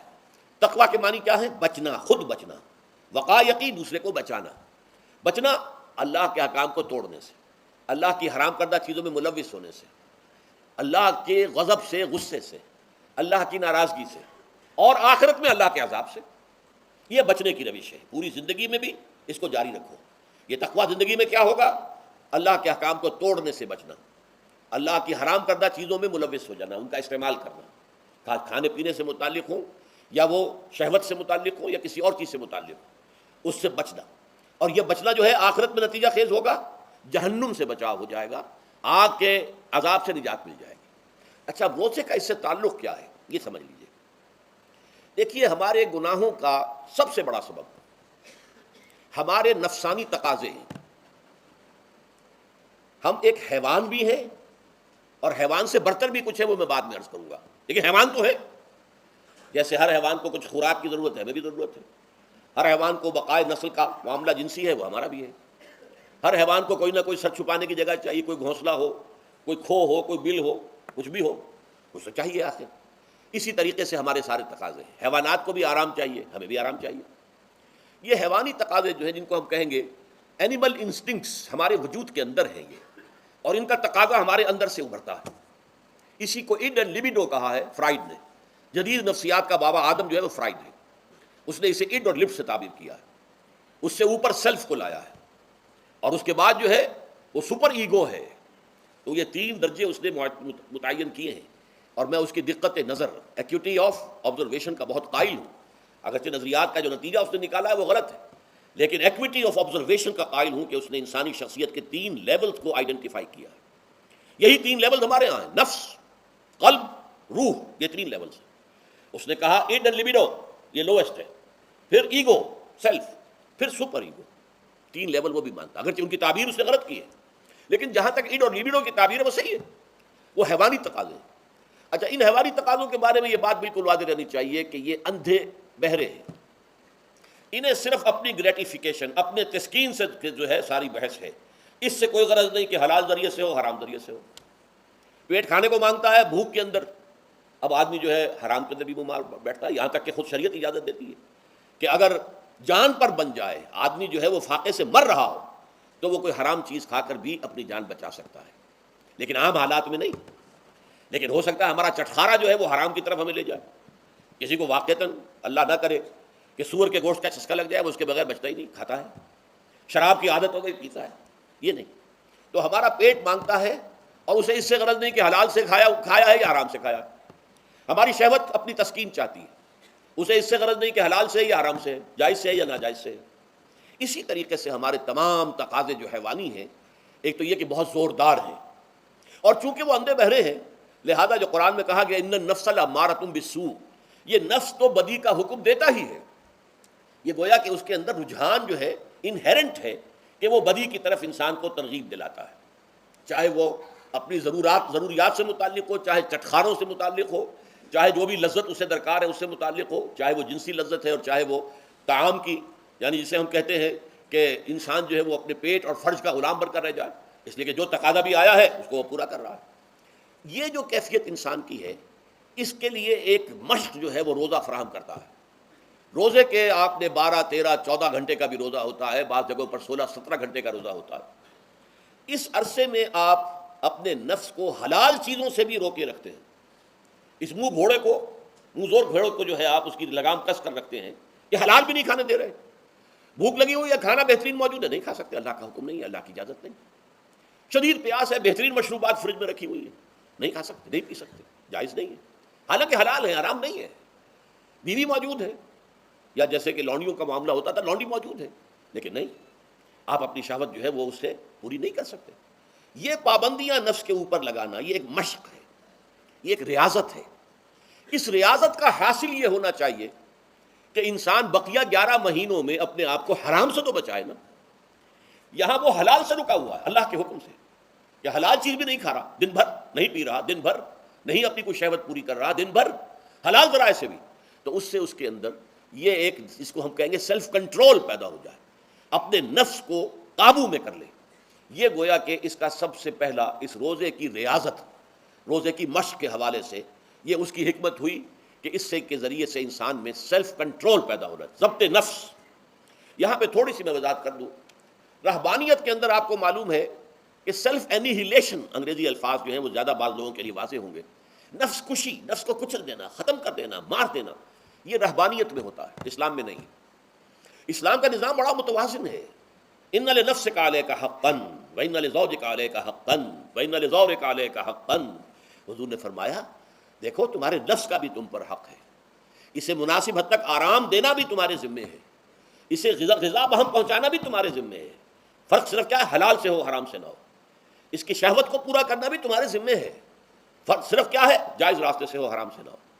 اس کا نام ضبط نفس ہے، سیلف اینیہیلیشن، نفس کو کچل دینا.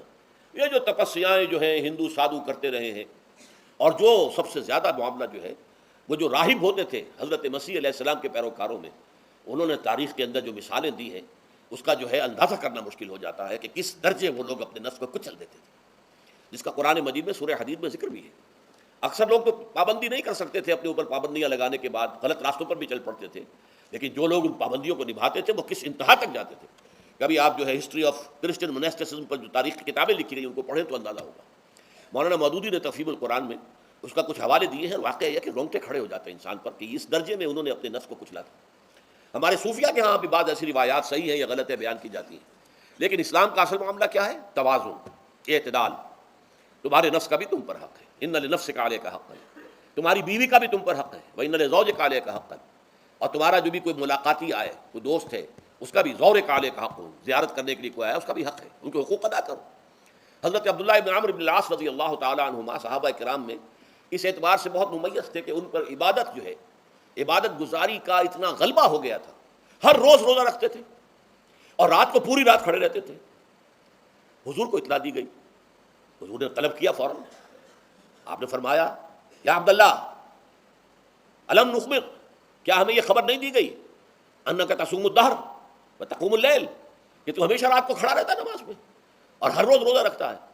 اب ظاہر بات ہے حضور کے حضور میں جھوٹ کیسے بولتے، ویسے بھی جھوٹ بولنے کا سوال نہیں صحابہ کے لیے، تو عرض کیا بلا یا رسول اللہ ایسی تو صحیح ہے، فرمایا لا تفعل، ہرگز ایسا مت کرو، فإن لنفسک علیک حقا وإن لزوجک علیک حقا وإن لزورک علیک حقا، تمہارے نفس کا بھی تم پر حق ہے، روزہ رکھو بھی اور افطار بھی کرو۔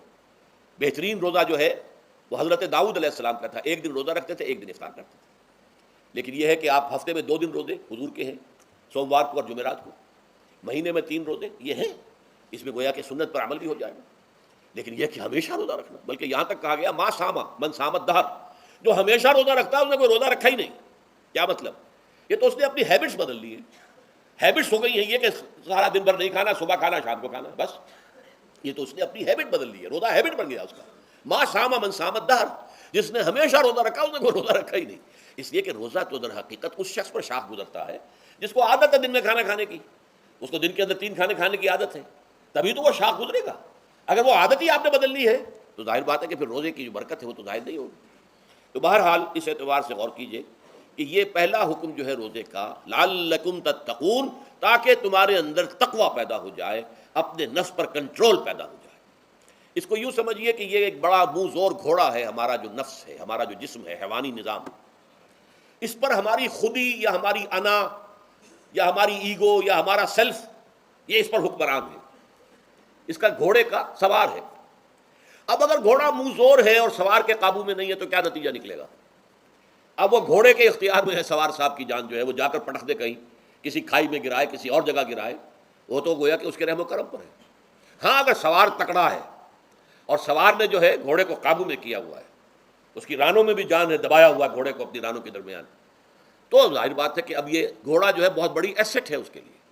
اب گھوڑا ادھر جائے گا جدھر سوار لے جانا چاہے گا، سوار اپنے مقصد اپنی منزل تک پہنچے گا گھوڑے کے ذریعے سے، اور اگر برعکس ہے جیسا کہ میں عرض کر چکا ہوں تو وہ سوار جو ہے وہ گھوڑے کے رحم و کرم پر ہے۔ یہی معاملہ ہے، ہماری خودی یا ہماری انا یا ہمارا ایگو، یہ در حقیقت یہ راکب ہے، اور ہمارا وجود حیوانی یہ مرکب ہے، یہ گھوڑا ہے۔ اگر ہم قابو یافتہ ہوں اپنے اس گھوڑے کے اوپر تو یہی جسم ہمارے لیے ایک بہت بڑا ایسٹ ہے۔ ہاتھوں سے نیکی کمائیں گے، پاؤں سے نیکی کمائیں گے، آنکھوں سے نیکی کمائیں گے، کانوں سے نیکی کمائیں گے، یہ ساری نیکیاں کمانے کا ذریعہ بن جائے گا۔ تلاوت قرآن سن رہے ہیں تو کانوں کی نیکی ہو رہی ہے، قرآن دیکھ کر پڑھ رہے ہیں تو آنکھوں کی نیکی ہو رہی ہے، یہ سارے ہمارے اعصاب، ہمارے تمام اعضاء و جوارح نیکی کا ذریعہ ہے۔ لیکن اگر کہیں یہ ہمارا نفس امارہ، ایڈ اور لیبیڈو ہم پر قابو پا لے تو پھر ہم اس کے رحم و کرم پر ہیں، پھر وہ ہمیں جس کھائی میں چاہے گا گرا دے گا۔ تو اس اعتبار سے روزہ مجرد ابھی روزے کی بات ہو رہی ہے، وہ روزہ خاص طور پر کہ جس کا حکم پہلے دیا گیا تھا ایام معدودات، اس کے بارے میں اس کی حکمت، مجرد روزے کی حکمت کیا ہے؟ ضبط نفس۔ اسی ضبط نفس کا دوسرا نام تقویٰ ہے۔ آپ اپنے نفس پر قابو یافتہ ہیں اور پھر اللہ کے سامنے جھک رہے ہیں، یہ ہوئی نا اصل بات۔ آپ اللہ کے سامنے تو جھک رہے ہیں، اے اللہ میں تیری ہی بندگی کرتا ہوں اور کروں گا، نفس پر قابو ہے ہی نہیں، تو آپ کا یہ کہنا مہمل ہو جائے گا، نفس کا تقاضا ابھرے گا اور آپ اس کے آگے ہاتھ جوڑ کر کھڑے ہو جائیں گے، تو گویا کہ جو آپ نے کہا تھا ایاک نعبد و ایاک نستعین، اس کی پیروی کرنا، اس کو پورا کرنا، اس کا تقاضا بجا لانا آسان کام نہیں ہے۔ جو بھی گویم مسلمانم بالارزم کہ دانم مشکلات لا الہ رہا، جب میں کہتا ہوں کہ میں مسلمان ہوں تو مجھ پر کب کب کی طاری ہوتی ہے، اس لیے کہ مجھے معلوم ہے کہ لا الہ کہنے کا مقصد کیا ہے، مطلب کیا ہے، اس کے تقاضے کیا ہیں۔ تو روزہ، مجرد روزے کی غرض و غایت تقویٰ یا ضبط نفس، یعنی سیلف کنٹرول، اور اس سیلف کنٹرول کے ساتھ اپنے پورے وجود کو اللہ کے سامنے جھکا دینا، یہ عبادت ہے۔ اب آئیے اس عبادت کے لیے، روزے کے لیے رمضان کا مہینہ کیوں منتخب کیا گیا بالآخر؟ پہلے تو وہ ہر مہینے کے 3 دن تھے، بالآخر مستقل تا قیام قیامت اور رمضان کا مہینہ ہے۔ اس کی علت کیا ہے؟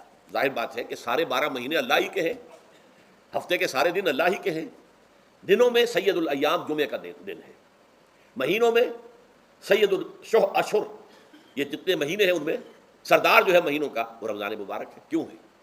اب آپ پڑھیے تیسری آیت، شہر رمضان الذی انزل فیہ القرآن، رمضان کا مہینہ وہ ہے جس میں قرآن نازل کیا گیا۔ اور اس کی مزید کیا ہے تشریح کہ رمضان ہی میں وہ لیلۃ القدر ہے جس میں قرآن نازل کیا گیا۔ اب یہاں 2 چیزیں علیحدہ علیحدہ سمجھ لیجئے۔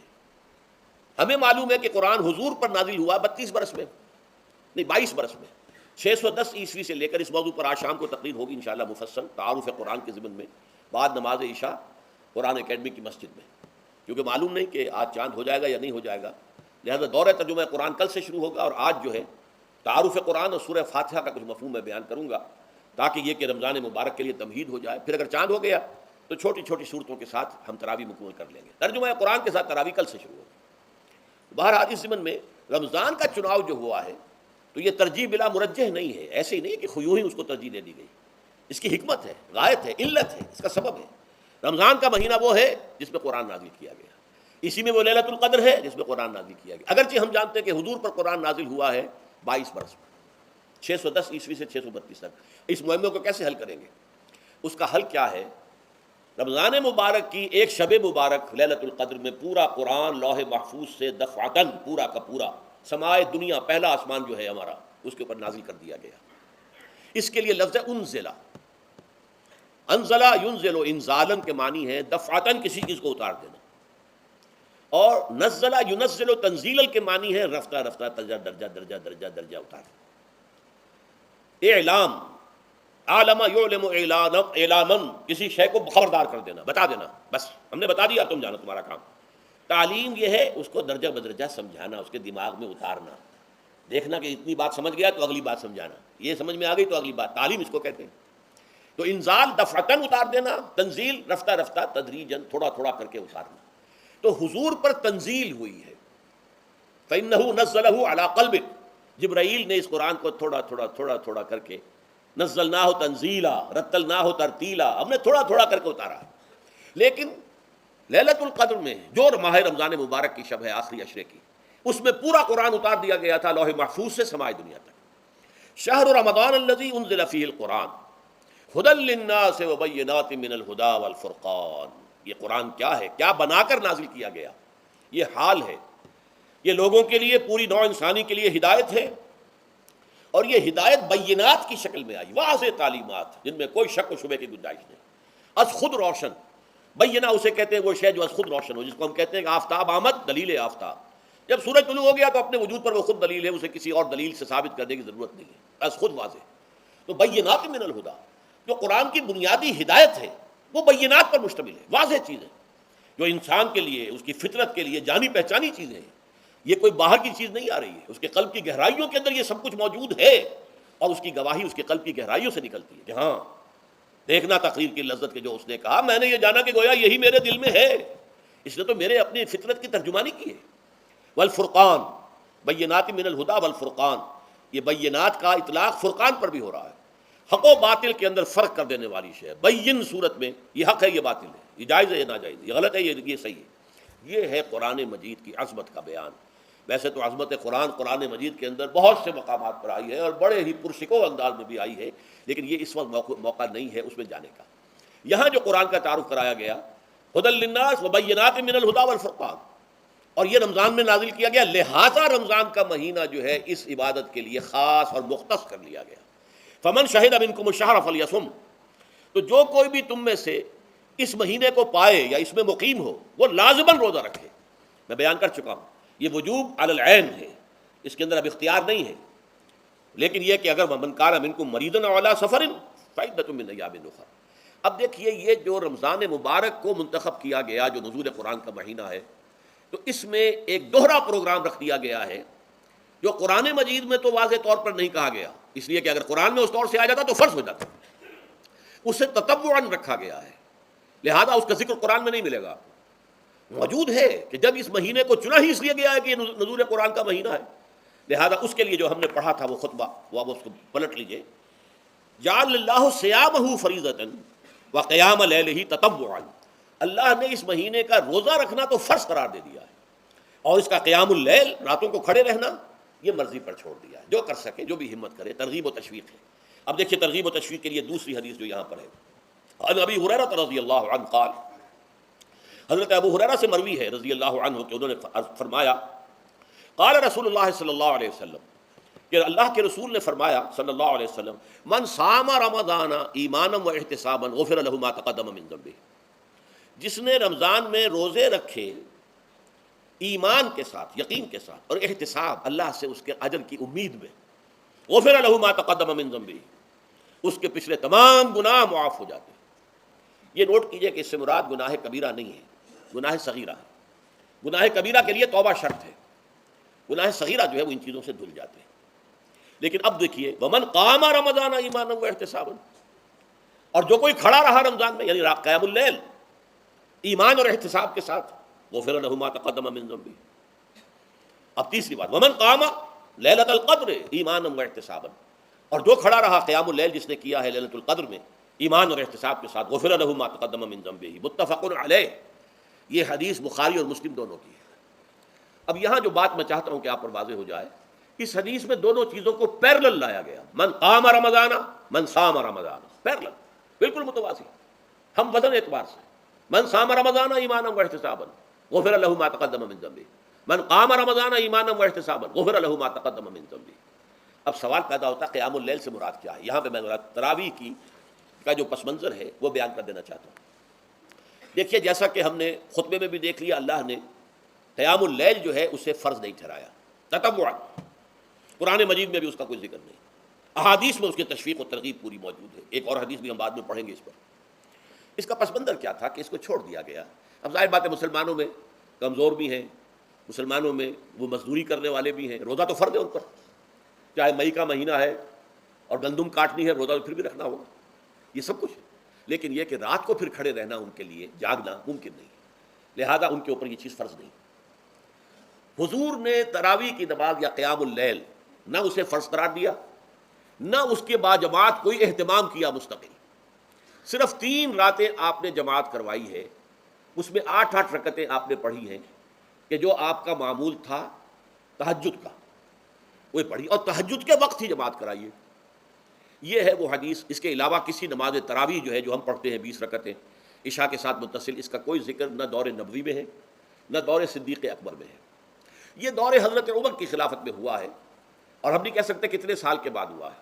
حضرت عمر رضی اللہ تعالیٰ عنہ کی خلافت کا دور جو ہے وہ تو 10 برس ہے، ہو سکتا ہے 5 برس کے بعد ہوا ہو، 6 برس کے بعد ہوا ہو، 12 ہوا ہے ان کے عہد میں.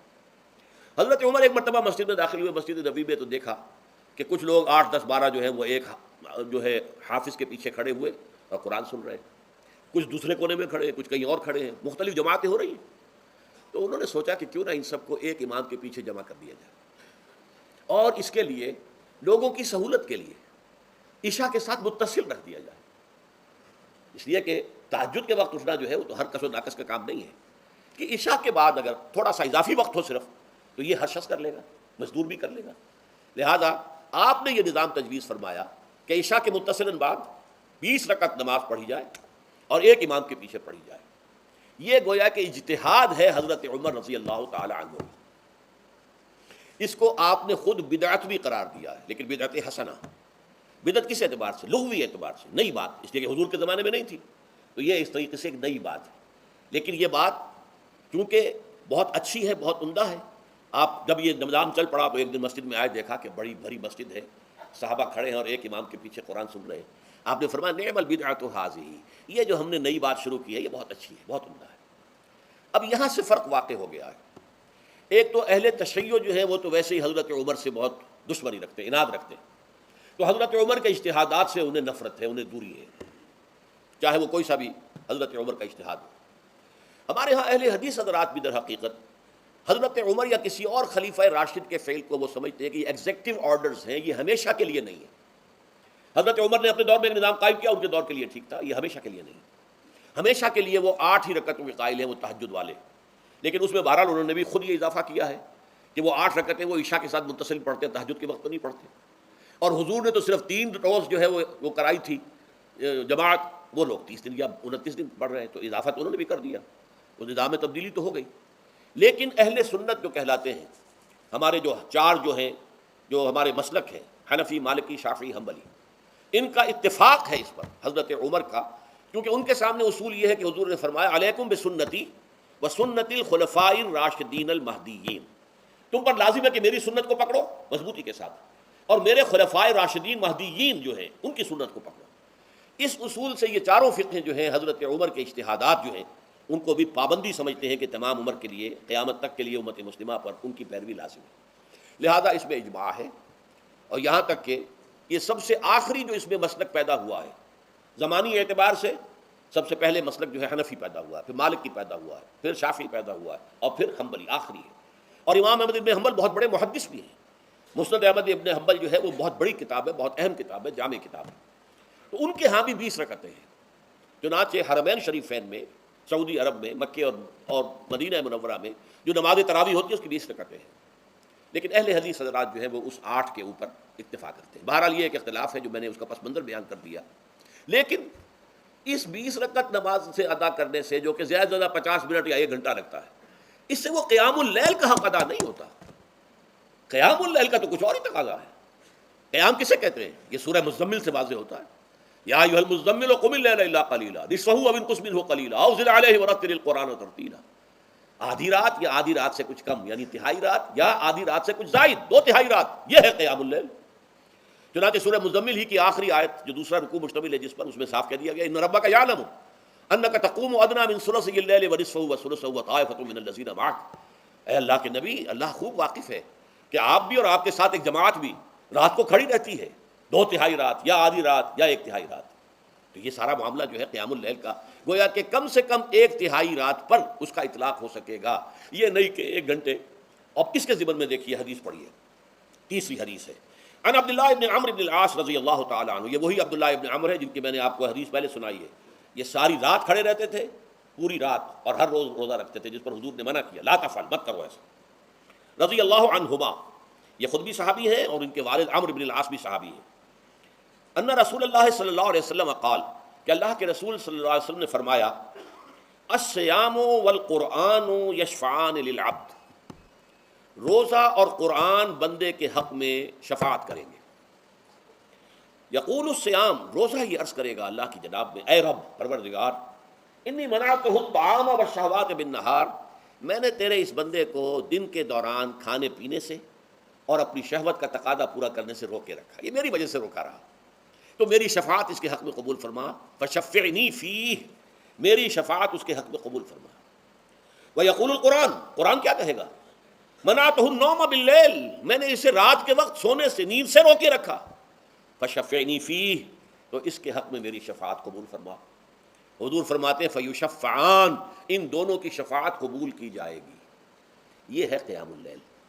یہ قیام اللیل صرف تراویح کی نماز سے جو پڑھ لی جاتی ہے، اور ہمارے ہاں تو یہ ہے، وہاں کم سے کم یہ تو تھا، صحابہ کرام کھڑے ہوتے تھے تو جو قاری پڑھ رہا ہوتا تھا وہ ان کے دل میں اترتا جاتا تھا، اس کا مضمون اور مفہوم جو ہے ان کو معلوم ہے، لہذا وہ اس کی زبان سے نکلا ہوا ہر لفظ ان کے قلب کی گہرائیوں تک اتر رہا ہے۔ یہاں تو یہ ہے پیرٹ لائک حافظ ہے، اسے خود پتہ نہیں میں کیا پڑھ رہا ہوں، اکثر حفاظ جو ہیں وہ عالم تو نہیں ہوتے، اور جو سن رہے ہیں انہیں کچھ پتہ نہیں ہم نے کیا سنا ہے، تو ٹھیک ہے، کم سے کم ثواب تو انہیں ملے گا کہ انہوں نے وقت نکالا ہے، 1 گھنٹہ ہی اضافی صحیح، لیکن بہرحال اس کا وقت انہوں نے نکالا ہے، محنت کی ہے، کھڑے رہے ہیں، ثواب ملے گا۔ لیکن جو مقصد ہے وہ حاصل نہیں ہوتا۔ اس مقصد کے حصول کے لیے اول تو قیام اللیل کی کم سے کم مدت 1/3۔ اگر کوئی شخص فرض کیجئے کہ اس کے ہاں کوئی اور انتظام نہیں ہے، جیسا کہ ہمارے ہاں ہم نے انتظام کیا ہے، بڑے بڑے شہروں میں دورہ ترجمہ قرآن، اس میں ہمیں 5 گھنٹے لگ جاتے ہیں، نصف شب کے قریب جو ہے معاملہ ہو جاتا ہے۔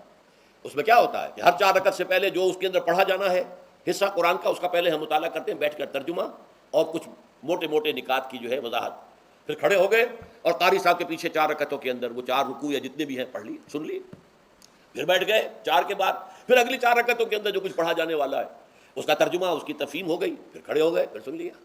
اس طریقے سے 5-6 گھنٹے میں تراویح ختم ہوئی، تو تراویح بھی ہو گئی، حضرت عمر کے اجتہاد پر عمل بھی ہو گیا، 20 تراویح ہو گئی، لیکن یہ ہے کہ اس کے ساتھ جو اصل غرض و غایت ہے قیام اللیل کی وہ بھی حاصل ہو گئی۔ یہ ہم نے 17 سال پہلے شروع کیا تھا یا 18 سال پہلے، اور وہ انشاءاللہ اللہ کے فضل و کرم سے اب چل رہا ہے، بڑے بڑے شہروں میں ہو رہا ہے، لاہور میں جن مقامات پر ہو رہا ہے وہ تازہ جو ندائے خلافت ہے اس کے اندر آپ اس کی فہرست دیکھ لیں، کراچی میں تو اس سے غالباً 3 گنا مقامات کے اوپر وہ کام ہو رہا ہے، اور دوسرے شہروں میں بھی ہو رہا ہے۔ تو اس سے در حقیقت وہ غرض و غایت، وہ حکمت جو ہے پوری ہوتی ہے کہ یہ دونوں چیزیں پیرلل ہیں۔ من صام رمضان ایمانا واحتسابا غفر له ما تقدم من ذنبه ومن قام رمضان ایمانا واحتسابا غفر له ما تقدم من ذنبه۔ تو صیام اور قیام جو ہے ان دونوں کا حق ادا ہو جاتا ہے۔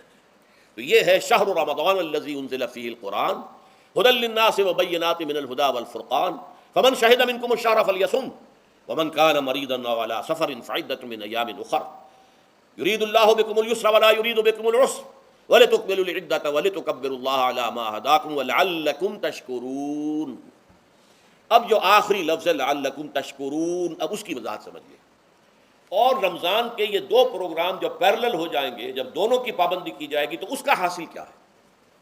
اس بات کو سمجھنے کے لیے سب سے پہلے آپ اس کو سمجھیے کہ جسے ہم خود ہی کہہ رہے تھے، جسے ہم سیلف کہہ رہے تھے، اپنی انا کو مضبوط کرنا، سیلف کنٹرول، ایگو جو ہے وہ پوری طرح قابو یافتہ ہو اِڈ اور لیبیڈو پر، اصل میں اس سے مراد کیا ہے؟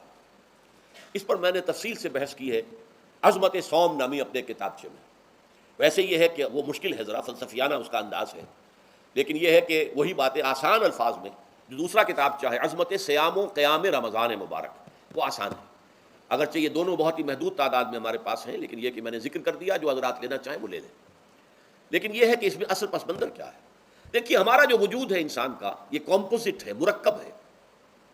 ہمارے 2 وجود ہیں جو جوڑ دیے گئے ہیں، کیسے جوڑ دیے گئے ہم نہیں جانتے، لیکن ہے 2 وجود۔ ایک وجود حیوانی ہے، میں نے عرض کیا تھا پہلے ہی، ہر انسان ایک حیوان بھی ہے مکمل، سارے حیوانی تقاضے ہمارے اندر بھی ہیں، لیکن حیوان اور انسان میں بنیادی فرق یہ ہے کہ انسان کا جو اصل وجود ہے وہ روحانی ہے۔ اس روحانی وجود کی وجہ سے انسان کا وہ مقام ہوا کہ تمام فرشتوں کو اس کو سجدہ کرنے کا حکم دیا گیا۔ فَإِذَا سَوَّيْتُهُ وَنَفَخْتُ فِيهِ مِن رُوحِي فَقَعُوا لَهُ سَاجِدِينَ۔ فرشتوں سے کہہ دیا گیا تھا کہ میں ایک بشر پیدا کرنے والا ہوں مٹی سے، جب میں اسے پیدا کر لوں اور اس کی ناک پلک سنوار دوں، 2 پلک درست کر دوں، تو پھر اس کے سامنے اور اس میں اپنی روح میں سے پھونک دوں تو گر پڑنا اس کے سامنے سجدے۔ حیوان انسان اور انسان روحانی، یہ دونوں مل کر اب آدم بنے ہیں۔ نمبر 2، اس حیوان انسان کا وجود زمین سے ہے، مٹی سے پیدا کی، مٹی سے، گارے سے، طین لازب سے، چپچکانے والے گارے سے، وہ جس میں کہ بدبو پیدا ہو جائے، یہ ساری باتیں کہی گئی ہیں، اور سائنس بھی کہتی ہے مٹی سے پیدا ہوئے۔ کیسے پیدا ہوئے اس میں اختلاف ہے، لیکن یہ کہ ہے مٹی ہماری اوریجن، قرآن بھی کہتا ہے اور سائنس بھی کہتی ہے۔ اور ہمارے وجود کو جب وہ تھک جائے، مزمحل ہو جائے، اس کی انرجی کم ہو جائے، تو اس کے لیے جو غذا ہے، جو تقویت ہے، وہ بھی ساری زمین سے آ رہی ہے۔ آپ نے پھل کھائے، آپ نے گندم کھائی، آپ نے چاول کہاں سے آ رہے؟ اچھا بکری کا گوشت کھایا تو بکری کا گوشت کس چیز سے بنا ہے؟ اس نے گھاس کھائی ہے، اس نے پتے کھائے ہیں، وہیں سے تو بنا ہے نا۔ الٹیمیٹ سورس آپ کے وجود حیوانی کے لیے جو آ رہی ہے وہ زمین ہے۔ وجود روحانی کو بھی تقویت کی ضرورت ہے، وہ بھی مزمحل ہوتی ہے، کمزور ہو جاتی ہے، خاص طور پر جب کہ وجود حیوانی کا اس پر غلبہ ہو جائے، تب تو یوں سمجھیے کہ وہ بالکل بے ہوش ہو کر موت کے قریب پہنچ جاتی ہے۔ اس کی تقویت، اس کی غذا وہیں سے آئی ہے جہاں سے روح آئی ہے، وہ کلام ربانی ہے، روح ربانی۔ نفخت فیہ من روحی، من روحی، من روحی، میں پھونک دوں اس میں اپنی روح میں سے۔ روح کا تعلق ذات باری تعالیٰ کے ساتھ ہے۔ اسی طرح کلام ربانی کہاں سے آیا ہے؟ اللہ تعالیٰ کے پاس سے آیا ہے، یہ اس کی تقویت کا ذریعہ ہے۔ اب عام حالات میں کیا ہوتا ہے؟ ہمارا یہ وجود حیوانی چھایا ہوا ہے ہمارے وجود کے اوپر، بیچاری روح جو ہے دبی رہتی ہے، پسی رہتی ہے۔ اگر خدا نے خواستہ ہم گناہ گار بھی ہیں، گناہ پر گناہ کا ارتکاب کر رہے ہیں، تو وہ روح جو ہے وہ قلب کے آئینے شیشے کے اندر ہے۔ فیہا مصباح، المصباح فی زجاجہ، الزجاجہ تو کانہا کوکب دری۔ قلب جو ہے ایک شیشے کے مانند ہے جس کے اندر روح کا چراغ جل رہا ہے۔ اب اگر یہ اوپر جو شیشہ ہے اس پر دھواں آ گیا، لالٹین کی چمنی پر دھواں آ گیا تو اب روشنی باہر تو نہیں آئے گی. اگر انسان گناہ کرتا ہے تو قلب پر رین زنگ آ جاتا ہے، یا حضور نے فرمایا ایک داغ لگ جاتا ہے، اور گناہ کرتا ہے اور داغ لگتا ہے، اور گناہ کرتا ہے اور داغ، یہاں تک کہ بالآخر پورا قلب سیاہ ہو جاتا ہے. اب وہ روح اندر بند ہو گئی، وہ دفن ہو گئی. اس کے لیے اب ضروری ہے کہ اب ایک پروگرام ایسا دیا جائے جو ریورس ہو جائے. دن میں روزہ رکھواؤ تاکہ وہ جو اینیمل انسٹنکٹس ہے وہ دبے، تو جب یہ وزن جو ہے اس کے اوپر کم ہوگا تو کچھ سائی آف ریلیف اسے ملے گی. جیسے بے ہوش آدمی پڑا ہے، اسے کوئی ہلکا سا ہوش آ رہا ہے، آپ نے پانی کے کچھ چھینٹے دیے، اس کے بعد آپ نے رات کو کھڑے ہو کر قرآن کے انوار کو اتارا، بارش برس رہی ہے روح انسانی کے اوپر، قلب روحانی، قلب انسانی کے اوپر، جس میں کہ وہ روح جو ہے وہ دفن ہے، وہ زندہ ہوگی اثر نو، ہوش میں آئے گی. اور ہوش میں آئے گی تو دو کام ہوں گے. ایک تو اسے قرآن کی عظمت کا احساس ہوگا، یہ قرآن میری حیات تازہ کا ذریعہ بنا ہے. میں دب گئی تھی، میں پس گئی تھی، میں بے ہوش تھی، میں نیم مردہ تھی. اس قرآن کی بارش نے، یہ ترشح جو ہوا ہے مجھ پر، اس نے مجھے حیات تازہ عطا فرمائی. یہ جو قدر کا احساس ہوگا قرآن کا، لعلکم تشکرون، تاکہ تم قرآن کی عظمت سے واقف ہو جاؤ. ایک انسان بھوک کی وجہ سے اس کا شوگر لیول اتنا گر گیا کہ بے ہوش پڑا ہوا. اب ظاہر بات ہے کہ آپ اسے کچھ پانی کے چھینٹے دیں گے تو کچھ ہوش میں آئے گا، پھر غذا دیں گے تو اب وہ پوری توانائی پر آئے گا، تو معلوم ہوگا اسے اس غذا کی کیا قدر و قیمت ہے. اگر آپ کو بھوک ہی نہیں لگتی تو غذا بے معنی ہے.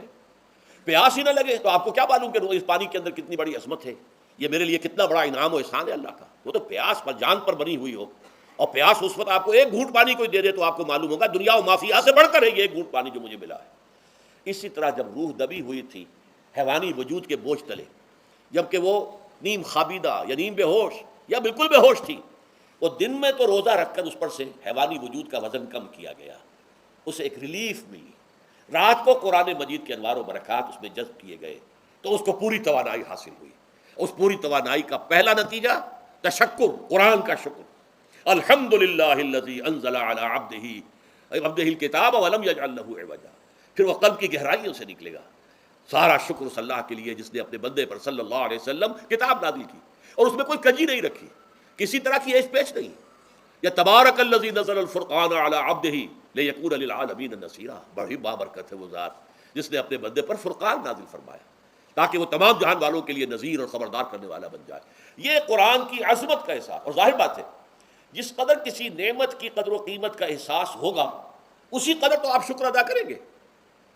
اگر آپ نے کسی بچے کے ہاتھ پر ہیرا رکھ دیا، اسے کیا پتا یہ ہیرا کس بلا کا نام ہوتا ہے، وہ سمجھے گا کانچ کا ٹکڑا ہے. لیکن اگر کوئی واقعتاً کوئی جوہر شناس ہو، جوہری ہو، اس کو آپ ہیرا دیں گے تو اسے معلوم ہے کہ مجھے کیا چیز دی گئی ہے.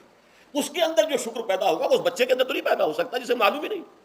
تو قرآن مجید کی اصل عظمت سے انسان واقف کب ہوگا؟ جبکہ اس کے ذریعے سے اس کی روح کو ایک حیات تازہ مل جائے اور اس طرح وہ پروگرام ریورس ہو جائے جو عام طور پر چل رہا تھا. ساری توجہ اپنے جسم پر، اس کے تقاضوں پر. جسم میں تھوڑی سی پھنسی نکل آئی ہے، بھاگ رہے، دوڑ رہے ہیں اس کے علاج کے لیے. کوئی اور مرض لاحق ہو گیا، بھاگ رہے ہیں، دوڑ رہے ہیں اس کے علاج کے لیے، بڑی بڑی فیسیں بھی دے رہے ہیں. ساری جسم کی پرواہ ہے نا. روزانہ نہا رہے ہیں اور اچھے سے اچھا صابن لا کر نہا رہے ہیں، وہ جسم کی پرواہ ہے نا، اس کی دیکھ بھال ہے. روح کی طرف توجہ ہی نہیں. یہ ہے وہ بات جو کہی گئی ہے سورہ حشر میں، اور جس سے علامہ اقبال نے پھر اپنے فلسفہ خودی کی اساس اور سورس قرار دیا ہے.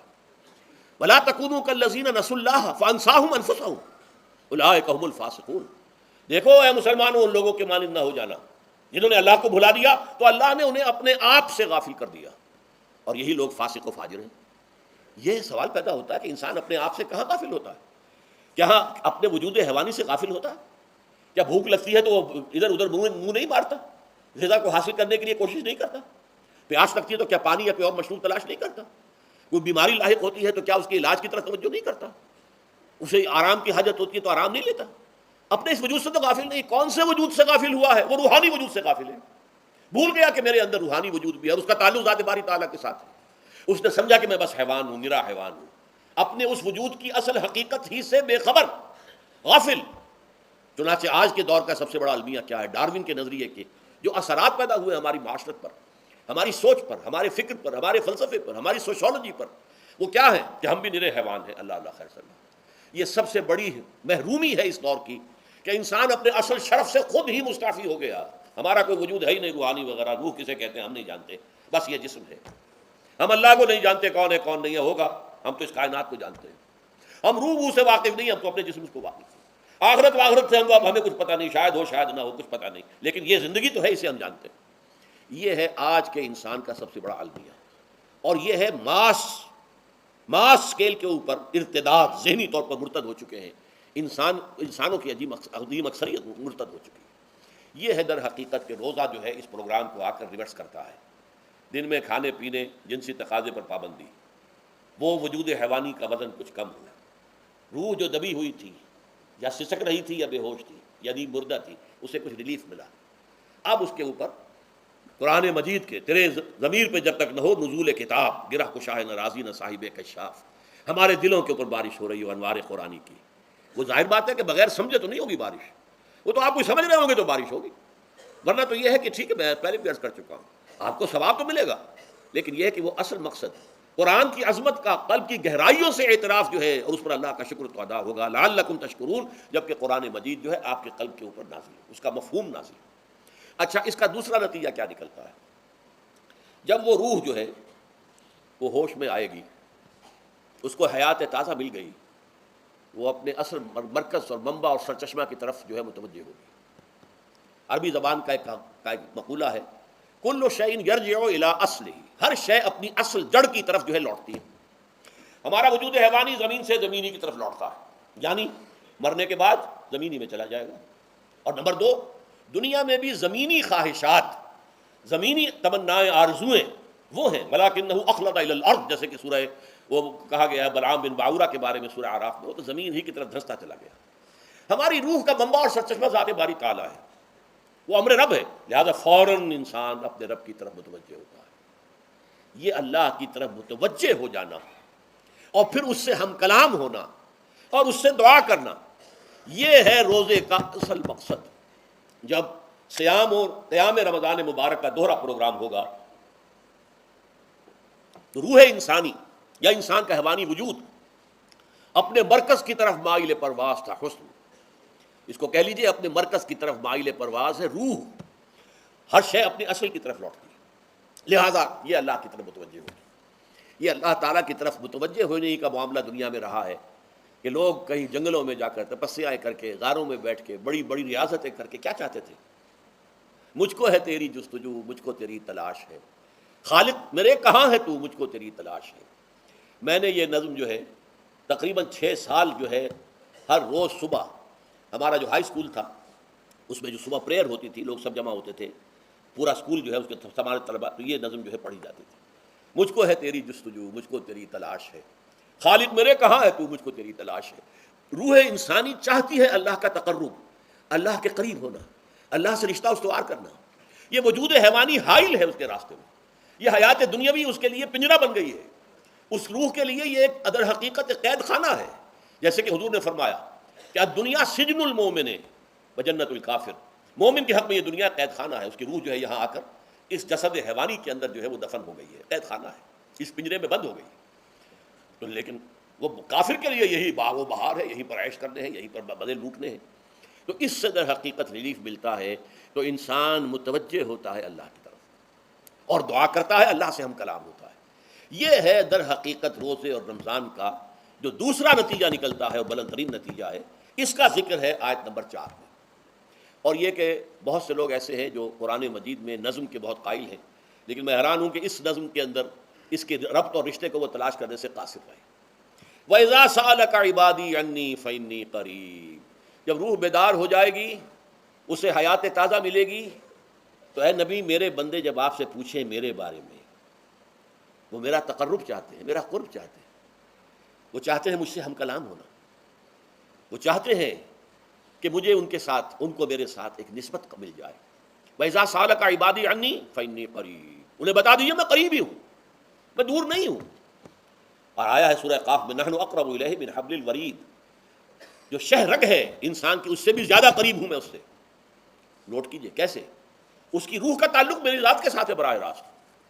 اس کی مثال بھی میں دے چکا ہوں کئی اپنی کتابوں کے اندر. عظمت صوم نامی کتاب جب پڑھیں گے، جو حضرات بھی سمجھ سکے پوری طرح اس کے اندر یہ بات بیان ہوئی. اور اسی لیے دیکھیے حدیث آخری پڑھ لیجئے کہ حضور نے قرار دیا ہے کہ روزہ جو ہے تمام عبادات کے اندر ایک بالکل منفرد شان کا حامل ہے. وعن ابی ہریرہ رضی اللہ تعالی عنہ، اور یہ متفق علیہ روایت ہے، بخاری اور مسلم دونوں کی، قال رسول اللہ صلی اللہ علیہ وسلم، قال اللہ عز وجل، اسے حدیث قدسی کہتے ہیں، حضور نے فرمایا کہ اللہ فرماتا ہے.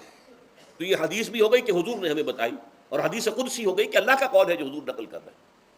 قرآن مجید وحی جلی ہے، یہ وحی خفی ہے، لیکن یہ عام حدیثوں کے مقابلے میں اس کا مرتبہ اور مقام بہت بلند ہے کہ حضور فرما رہے ہیں کہ اللہ فرماتا ہے. یقول اللہ عز وجل کل عمل ابن آدم لہو، ابن آدم کا ہر عمل، ہر نیکی اس کے اپنے لیے، اپنے فائدے کے لیے، الا الصوم، سوائے روزے کے، فإنہ لی وأنا اجزی بہ یا اجزا بہ، یہ میرے لیے ہے اور میں خود ہی اس کی بدلہ دوں گا، یا میں خود ہی اس کا بدلہ ہوں. یہ دونوں ترجمے ہیں. عظمت صوم میں میں نے تفصیل سے بحث کی ہے کہ ویسے تو نماز بھی اللہ کے لیے، اقم الصلاۃ لذکری. حج کس لیے ہے؟ للہ علی الناس حج البیت من استطاع الیہ سبیلا، اللہ کے لیے. زکوٰۃ کس کے لیے؟ اللہ کے نام پر دی جا رہی ہے، اللہ کے لیے دی جا رہی ہے. صوم میں بات کیا ہے؟ صوم میں اصل چیز ملحوظ کیا ہے؟ روح انسانی کو تازہ کرنا، زندہ کرنا، اس کی حیات تازہ کا بندوبست کرنا، اور روح کا تعلق ذات باری تعالیٰ کے ساتھ ہے. اس تعلق کی مثال یوں سمجھیے جیسے ہمیں معلوم ہے سورج کا فاصلہ ہم سے کتنا ہے، کروڑ میل، لیکن سورج کی کرن جو وہاں سے چل کر یہاں تک پہنچی ہے، کیا اس کا تعلق سورج سے منقطع ہے؟ سورج کے ساتھ تو تعلق قائم ہے. اسی طرح روح انسانی ذات باری تعالیٰ سے بہت دور آ کر کہہ لیجئے ہمارے وجود کے اندر آ گئی، ہمارے قلب کے اندر متمکن ہو گئی، لیکن کیا اس کا تعلق اللہ کی ذات سے منقطع ہے؟ نہیں. لیکن یہ روح ہی اگر مزمحل ہو گئی تو تعلق منقطع ہو جائے گا، اس لیے کہ اس روح کے اندر جان نہیں رہی. یہ روح تازہ ہوگی تو اس کا تعلق اللہ کی ذات کے ساتھ اثر نو استوار ہو جائے گا. اس لیے یہ کہا یہ میرے لیے، الا الصوم فإنہ لی، یہ میرے لیے، وأنا اجزی بہ یا اجزا بہ، میں خود ہی اس کا بدلہ دوں گا یا خود ہی اس کی جزا ہوں. خود ہی اس کی جزا ہوں. اللہ کے اس بندے کا تعلق میرے ساتھ ایسا قائم ہو جائے گا کہ گویا کہ اسے میں مل گیا، اور میرا یہ مل جانا ہی در حقیقت انسانیت کی معراج ہے. اور دعا کے بارے میں جان لیجئے کہ حضور نے فرمایا الدعاء مخ العبادہ، دعا جو ہے عبادت کا اصل جوہر ہے، لب لباب ہے. اور یہ بھی کہا الدعاء هو العبادہ، دعا ہی اصل عبادت ہے، دعا ہی اصل عبادت. دعا جو ہے وہ روح ہے اس کی. اور علامہ اقبال نے اپنے لیکچرز میں جو یہ خطبہ رکھا ہے اس موضوع کے لیے، میننگ آف پریئر ان اسلام، بڑا عظیم ہے. اس نے جو نقشہ کھینچا ہے کہ یہ پریئر کیا ہے؟ انائے صغیر، یہ ایگو، میری انا، میری خودی، انائے صغیر انائے کبیر کے روبرو آتی ہے. انائے کبیر اللہ، اننی انا اللہ لا الہ الا انا، یہ انا، انائے کبیر اللہ کی انا، وہ عظیم انا، اور یہ چھوٹی سی محدود سی انا. تو ہے محیط بے کراں، میں ہوں ذرا سی آبجو، یا مجھے ہم کنار کر یا مجھے بے کنار کر. اقبال نے پتہ نہیں کس جگہ کس کیفیت میں ڈوب کر یہ شعر کہا ہے. اے اللہ تو تو ایک ایسے سمندر کے مانند ہے کہ جس کا کنارہ ہی نہیں، اور میں چھوٹی سی ایک پانی کی ایک چھوٹی سی ندی ہوں، آبجو ہوں چھوٹی سی. اب کیا شکل ہے؟ یا تو مجھے اپنے آپ میں ملا لے تاکہ میں بھی ناپیدا کنار ہو جاؤں. دریائے سندھ کا پانی جب سمندر میں گر جاتا تو سمندر ہی بن جاتا، اور یا پھر مجھے بھی بے کنار کر دے، میری وجود کو بھی اتنی وسعت دے دے کہ کوئی کنارہ نہ رہے. اب یہ کیا اس نے سمجھا، کیا کہا؟ لیکن میں نے وہی انائے کبیر انائے صغیر. ایک ہے نماز ہم پڑھ لیتے ہیں، آپ نے سارا پڑھ لیا، سارا تعدیل ارکان بھی کر لی، لیکن اگر آپ کا اللہ کے ساتھ ڈائریکٹ کمیونین اور ڈائریکٹ کمیونیکیشن قائم نہیں ہوا تو نماز، جس کو کہ کہا گیا کہ الصلاۃ معراج المومنین، جو قرب حضور کو حاصل ہوا معراج میں، وہ ایک بندہ مومن دنیا میں رہتے ہوئے حاصل کر سکتا ہے نماز میں، اگر اس کی روح جو ہے واقعتاً ہم کا نام ہو رہی ہو الحمدللہ رب العالمین الرحمن الرحیم مالک یوم الدین اہدنا الصراط المستقیم ایاک نعبد و ایاک، اگر ہم واقعتاً ایسے کہہ رہے ہوں کہ ہمیں احساس ہو کہ ہم اللہ کے حضور میں حاضر ہیں اور عرض کر رہے ہیں. سجدہ کریں تو حدیث میں آتا ہے کہ ایسے محسوس ہو کہ گویا کہ میں نے اپنا سر اللہ کے قدموں میں رکھ دیا ہے. یہ ہے نماز. اب جو گفتگو ہو رہی ہے یہ ہم کلامی ہے. الصلاۃ معراج المومنین، اہل ایمان کے حق میں یہ نماز جو ہے یہ معراج کے درجے میں. لیکن یہ نماز کیسے نصیب ہوگی اگر روح سوئی ہوئی ہے، دبی ہوئی ہے، پسی ہوئی ہے، مزمحل ہے یا مردہ ہے؟ یہ نماز کیسے حاصل ہوگی؟ چاہے آپ پانچوں وقت کی نماز پڑھ رہے ہوں، چاہے آپ نے ہیبٹ بنا لیا ہو نماز کو، چاہے خوش بھی ہو گیا ہو، لیکن یہ کہ جب تک وہ روح بیدار نہ ہو، جب تک ہم کلامی نہ ہو، افلاق سے آتا ہے نالوں کا جواب آخر، اٹھتے ہیں حجاب آخر، کرتے ہیں خطاب آخر، جب تک یہ نہ ہو جیسے کہ میں ایک حدیث قدسی انشاءاللہ آج سناؤں گا سورہ فاتحہ کے ضمن میں، کہ اللہ تعالیٰ کے سامنے جب کھڑا ہو کر انسان جب کہتا ہے انی وجہت وجہی للذی فطر السماوات والارض حنیفا، دائیں بائیں سے بالکل اپنا تعلق کاٹ کر میں نے اپنا رخ کر لیا ہے اس اللہ کی طرف جس نے آسمانوں اور زمین کو پیدا کیا۔ اب یہ توجہ وجہ تو اگر یہ تو ہے چہرہ تو ہم نے کر دیا خانہ کعبہ کی طرف، اندر سے ہماری روح متوجہ نہیں ہوئی، وہ سوئی پڑی ہوئی، اسے پتہ ہی کچھ نہیں کہ کیا ہو رہا ہے، تو اس صورت میں وہ کیا ہے، ظاہری بات تو پوری ہو گئی، نماز کا ثواب ہو جائے گا، فرض کی ادائیگی کا ثواب مل جائے گا، لیکن وہ اصل نماز تو حاصل نہیں ہوتی۔ یہ ہے وہ بات کہ وَإِذَا سَأَلَكَ عِبَادِي عَنِّي فَإِنِّي قَرِيبٌ، اے نبی جب میرے بندوں کی روحیں بیدار ہو جائیں، توانا ہو جائیں، حیات تازہ سے وہ ہم کنار ہو جائیں، اور پھر وہ میرے بارے میں پوچھیں، وہ میرا تقرب حاصل کرنا چاہتے ہیں، تو آپ سے پوچھیں تو کہیے میں قریب ہی ہوں۔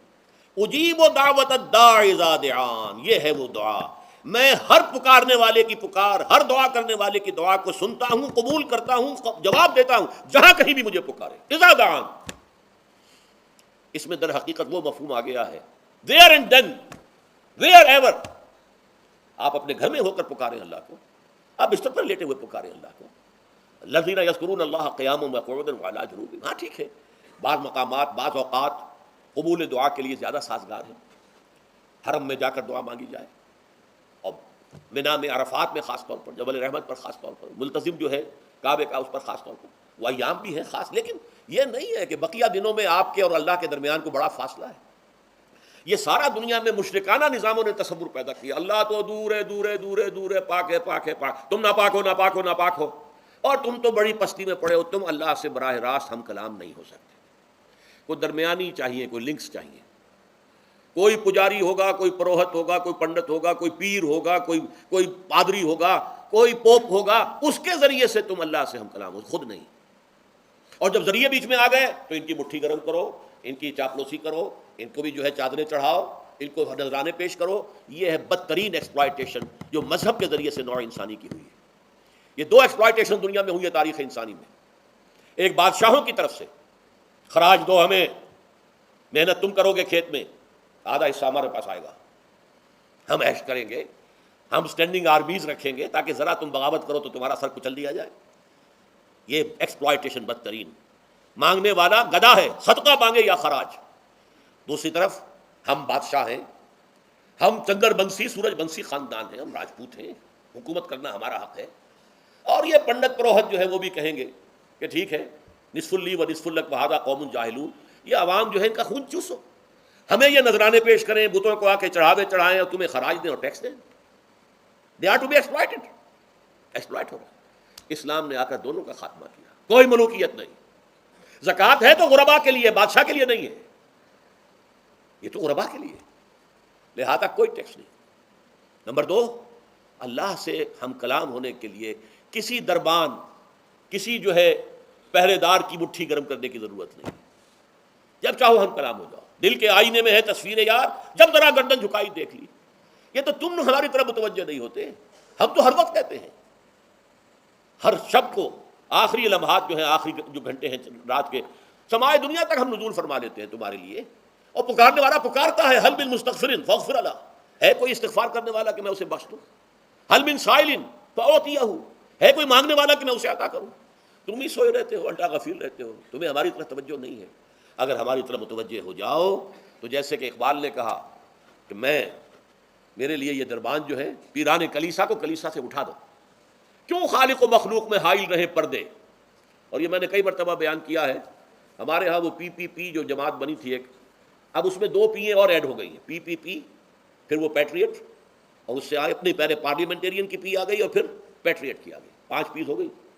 اسی طرح گنتی ہے ہندوستان میں، پنڈت پروہت اور پجاری، 3 پے تو یہاں تھی، پیر ایران کا پیر، اور پوپ اور پادری، یہ سب پے سے شروع ہوتے ہیں الفاظ، اور یہ سب در حقیقت جو ہے شروع ہونے والے الفاظ، یہ در حقیقت انسانوں کی بدترین ایکسپلائٹیشن کا ذریعہ ہے۔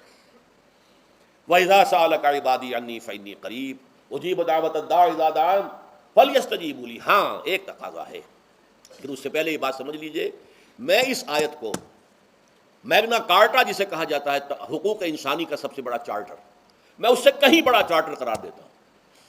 کہ اللہ کہتا ہے مجھ سے ہم کلام ہونے کے لیے کسی واسطے کی کسی وسیلے کی کوئی حاجت نہیں، جب چاہو مجھ سے ہم کلام ہو جائے۔ ہاں ایک شرط ہے، فَلْيَسْتَجِيبُوا لِي، چاہیے کہ وہ میری بات بھی قبول کریں، میرے احکام کو تسلیم کریں، میرے فرامین کان سے کھول کر سنیں، ان پر دل سے عمل کریں۔ فَلْيَسْتَجِيبُوا لِي، یہ ون وے ٹریفک نہیں ہوگا کہ ہم تمہاری دعائیں قبول کریں اور تم ہماری باتوں سے پہلو تو ہی کرو، سنی انسنی کر دو، یہ نہیں ہوگا۔ یہ ایک ٹو وے تعلق ہے، جسے آج کل کہا جاتا ہے بائی لیٹرل تعلق ہے۔ بائی لیٹرل تعلق ہے اللہ اور بندے کے درمیان۔ بندہ توبہ کرتا ہے معاصی سے، اللہ تعالیٰ بھی اس کے لیے بھی لفظ تواب ہے، وہ بھی اپنی رحمت کے ساتھ دوبارہ متوجہ ہو جاتا ہے۔ تم اللہ کو یاد کرو، فاذکرونی اذکرکم، مجھے یاد رکھو میں تمہیں یاد رکھوں گا۔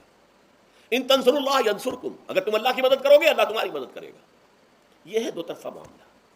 اسی طریقے سے تم چاہتے ہو کہ میں تمہاری دعائیں قبول کروں، اجیب دعوت الداعی اذا دعان، میں ہر پکارنے والے کی پکار کو سنتا ہوں جب اور جہاں، ویئر اینڈ وین وہ مجھے پکارے، لیکن لازم ہے فلیستجیبوا لی، وہ بھی میرا کہنا مانے، میرے فرامین کو کھلے کانوں سنے اور تہہ دل سے اس پر عمل کرے، ولیؤمنوا بی، اور مجھ پر ایمان پختہ رکھے، یقین اس کے ساتھ مجھے پکارے، لعلہم یرشدون۔ اب یہ سب سے بڑا لفظ آ گیا تاکہ انہیں رشد حاصل ہو جائے۔ رشد، فوز، فلاح، رشد، یہ کئی الفاظ ہیں، فوز فائز، فلاح مفلحون، رشد راشدون، اور یہ لفظ استعمال ہوا صحابہ کرام کے لیے سورہ حجرات میں، اولئک ھم الراشدون۔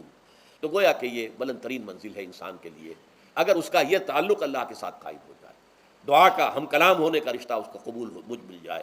اب آخری بات نوٹ کیجئے، آخری آیت جو ہے اس رکوع کی، بظاہر اس کا تعلق نہ روزے سے نہ رمضان سے،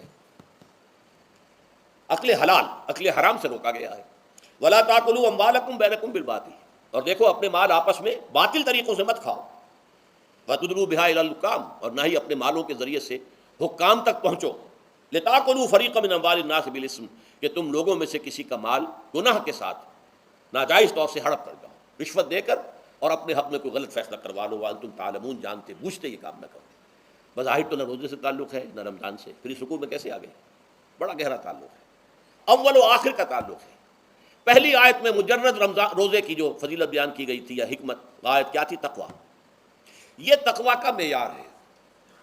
تقویٰ جو ہے ظواہر کی بنیاد پر نہیں ہے، اگرچہ ظاہر بات ہے کہ ظواہر بھی دین کا حصہ ہے، حضور کی وضع قطع اختیار کرنا یقیناً ایک نیکی کا کام ہے، ہر چیز میں حضور کے نقش قدم پر چلنا، لیکن یہ ظواہر پر نہیں ہے تقویٰ۔ تقویٰ دل میں ہو، التقویٰ ہا ہونا، التقویٰ ہا ہونا، التقویٰ ہا، 3 مرتبہ حضور نے اپنے سینہ مبارک اور قلب مبارک کی طرف اشارہ کر کے فرمایا تقویٰ یہاں ہوتا ہے، تقویٰ یہاں، جب یہاں ہوگا تو پورے وجود میں سرایت کر جائے گا۔